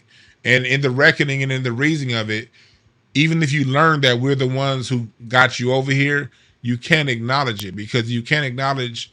That's where that cognitive dissonance come in. You can't acknowledge both at the same time. So you're probably going to lean towards what's the most pervasive in your society. Everyone wants to fit into their group. So when you see people do this, I hear what you're saying, and this isn't necessarily about what you just said. Okay, so don't take this as me talking about what you just said. But we as a group, we tend to give people the excuse of not knowing. And although that is true sometimes, the dominating belief is they do know, they just choose to ignore, because in order to fit into their society, fitting into their own society means to crap on us. And that's how the same story went with white folks before they turned white. When Italians, when Greeks, when all these other groups came to America and they weren't classified as white, they had a similar cognitive dissonance. They were taught to hate us. And on top of that, it's all born out of them hating themselves, them not acknowledging themselves, them having to deal with the fact that whatever happened, not only did these Black Americans fight for us to get here, they stayed. And they know in the back of their mind that they didn't fight and stay. And they left behind people at home that are trying to fight and stay. So there's a lot of things going on at once, and they just rather not deal with it. So in not dealing with it, you get the result in how they act and behave. Yeah, I appreciate that breakdown, and that I totally agree. I wonder, and I can't help but wonder. It's not to give an excuse to say that they don't know, but I just can't help but wonder how many people are just ignorant because so many people just don't know history. Period. And aren't really interested in history. But that is not to give a pass or in any type of way, shape, or form. But I would just end by saying that I feel it a lot. For number one, my name is Professor Key. I'm calling from Oakland, California. I've called in before. Oakland. And I'll be calling in a lot more and joining your Patreon. And actually, you inspired a song I'll be sharing with you soon. Nice. And I'm writing a book for a rap class I'm teaching here in Oakland. So I'll be with you another time, more about that. But I do want to just land on saying that I feel it here in the Bay Area a lot. I feel the disrespect, the blatant disrespect, the racism of even people who are from other places who don't even want to be racist, including the ones who are straight up racist. It's a lot of tension and it's a lot of problematic ways that they view us. And so I really, really appreciate you bringing this to light. It feels like it lightens my load because I be feeling like I be over here by myself, me and my mom, dealing with this kind of stuff. So thank you again. I appreciate it. Thanks for giving me a call. All right. Yeah, we are here to reach out. I look at this picture right here of my great-great-grandmother. She was born in 1868. Her father was a Black American, Harrington Johnson, who fought in the Civil War, who was a free Black American, and her mother was a recently arrived German woman. So my great-great-great-granddaddy was smashing a German woman, and the German woman, her mother actually ended up dying when she was 2. She was born in 1868. Her mother died in 1870, and her father, the Black American, lived until who he was. I'm gonna get right to you, caller. He was labeled Black at the time, Negro at the time she was born, but her father, Harrington Johnson, his father was labeled Indian. That's funny how that works, right? His dad was in the census, in marriage records, was an Indian. His son was born an Indian, later reclassified as Negro, and then ended up having her. And she was born in 1868 and died in 1940. So yeah, I don't see nothing African that looks like her. What's up, caller? What's the name? Where you calling from? Hi, Dwann. My name is Sean. I'm calling from Brooklyn. Shauna from Brooklyn. What's on your mind? Well, I'm calling because I'm a retired flight attendant, 30 years, and I've traveled globally. And I just want to say that a lot of the immigrants, they come here with their ideologies. Here in America, our poor is not poor. Over here, they know that they can they can recoup riches here. They can make their wealth and send it back. And I also think that it's a political tactic, bringing in a lot of the immigrants to vote and to vote the way a lot of the politicians want them to vote, because they will do anything that they want to stay here. Yeah. So I think that's a good point. Go ahead. And growing up in Brooklyn and going to a school which was predominantly like Caribbean, if you don't delineate, people will put you in a box. Black is bleach pale of color, but in law, it is deaf, no nationality. I will never identify as Black. That's why everybody come over here and say Black, because you don't know the difference. People look at you and go, oh, you're all the same, but you're not all the same. Again, everyone has their own ideologies. They come here with their own cultures. They come here with, if they do stuff, commit a crime or whatever, they can do it because they're just going to get shipped back home. And I've seen it. That's it. Yeah, appreciate the call. All right, thank you. See, here's the thing when it comes to black, and I don't tell anyone what they should identify as or shouldn't. That's not my issue. That's not my thing. I don't get into that. I just tell people why I go with the word black, because I go with the word black because I believe in taking the path of least resistance, and we live in America where classifications are made off of race. We all know race isn't real. It's a pseudoscience. We all know that, but it's very much so real when it comes to the distribution of resources. White's not real either. But if you're classified as white and you're accepted within that classification, you can get a real ass job. Same way you could say I'm not black all day, but if you're classified as black, no matter how you feel about it, you're going to get and receive what this society has set aside for black people, whether you acknowledge your blackness or not.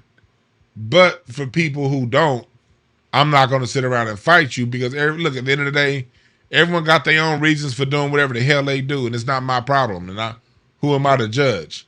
It's just for me, I know that whether I want to acknowledge my blackness or not, that's the treatment I'm going to get based off the color of my skin here in the United States of America. And I don't have a fake accent that I could put on to other myself. You dig what I'm saying? Someone said Indian removal in the Southeast. Remember, the Indian removal goes much deeper than the Southeast. Indian removal comes from the Midwest too. You got my family. We saw her, Miss Johnson. They're Potawatomi, and the Potawatomi were in Michigan, and the Potawatomi, Michigan Indians were relocated to Oklahoma too. There was also Indian removal was not just the Southeast. It was also the Midwest. Michigan, Indiana, Ohio, Pennsylvania, Wisconsin. These are all places that had Indians that all also had to relocate to Oklahoma too. They only tell about the Indian removals out of the Southeast. There was also Indian removal from the Midwest too. That's why I say you got to study the whole of the history. You get a completely different point of view when you take a step back and look at the totality of it versus what the directions that they point us in. You find out it was a lot of Indians from the Midwest, from Ohio, from upstate New York that were deported to Jamaica after the Revolutionary War during those Indian wars that popped off.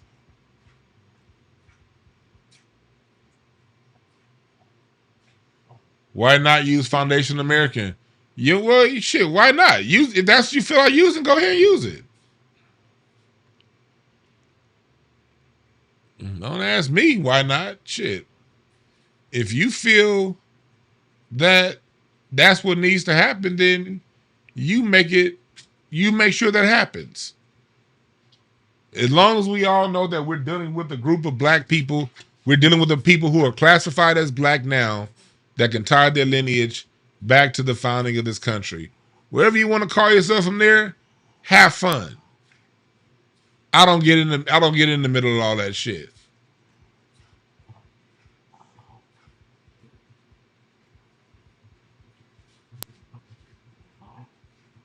I don't get into that.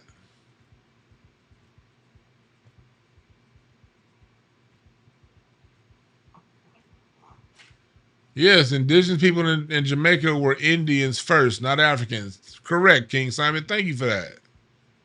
Salute to King Simon. Yeah, it's like you gotta when you take a step back, and I don't know if you were here when we started the conversation earlier, King Simon, but we were talking about the very, very, very close bond and genes and history that black Americans have with the Caribbeans. but you gotta study. You're not gonna understand that. In order to understand, you have to study the Indian Wars. The key to unlocking all this shit is in studying the different Indian Wars. The Indian Wars lasted for 300 years, and there were hundreds of Indian Wars over a 300-year stretch. The Yamasee Wars, the Pequot Wars. You had the Pontiac Wars, the Mississippian Wars. You had all of these wars, and when you study what the original explorers, the Spanish explorers, the British explorers, read what they wrote about the description of the people that they saw upon arrival. You're going to see people who look like Deontay Wilder and Usain Bolt. Those are going to be the people that's described. They're going to be describing Usain Bolt and Scottie Pippen. They're going to be describing Scottie Pippen when they talk about how the natives look. And then when you see the result of these wars, the result of the Pequot Wars, all of these Indians getting sent to Jamaica and Barbados. Jamaica and the Bahamas, they get the highest concentration. These people get sent all across the Caribbean, but when you study the history, the two places you see brought up the most is Jamaica and the Bahamas. Jamaica and the Bahamas. That's where you see the majority. And then you also see Trinidad. And you see that people who were losers of these Indian wars were oftentimes sold to the Caribbean or to other parts of America.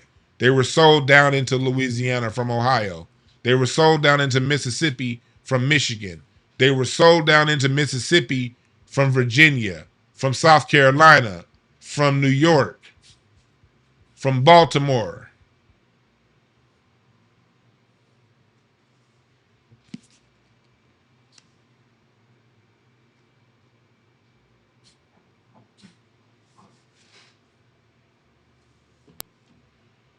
And then when they separated them babies from their parents, they told the babies that, hey, you come from Africa. When these babies were separated from their parents and put on those boats and sent down to the Caribbean and sent down to the South, they were told, you came from Africa.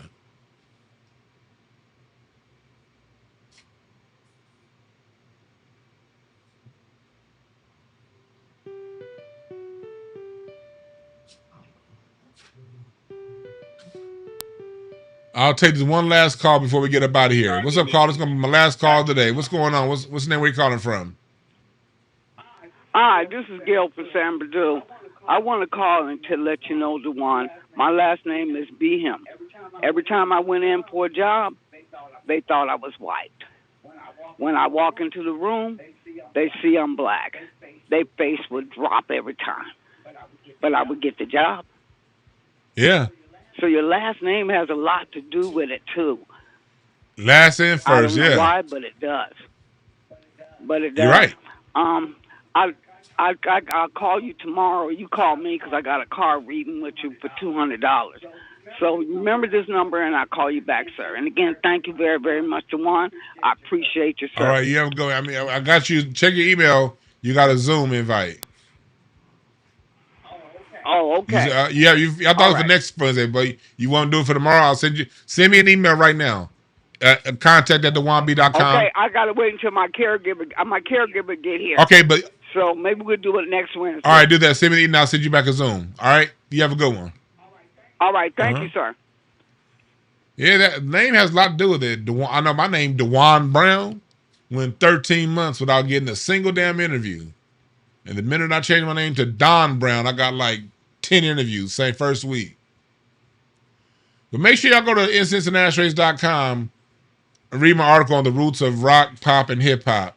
How rhythm and blues changed the sound of the world. All right.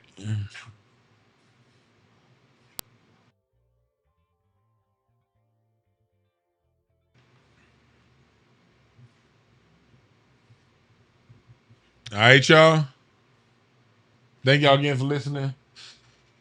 Give Rocky a Benadryl and be up out of here. We out. Y'all have a good one. Thank y'all again for listening. And if I can find the off button, we about to get up out of here. There we go. Finish. We out. Oh yeah. Patreon. Today. I'm so bad at marketing. Patreon. We're about to start today. I think I'm gonna do it at 5:00 Pacific time. We about to start going into weird scenes in the canyon, breaking down the history of what happened to them white folks in their music. We'll be over on Patreon. So if you're on Patreon, make sure y'all check out, wait for the email for a time, a notification when we're gonna start our live, all right? You have a good one.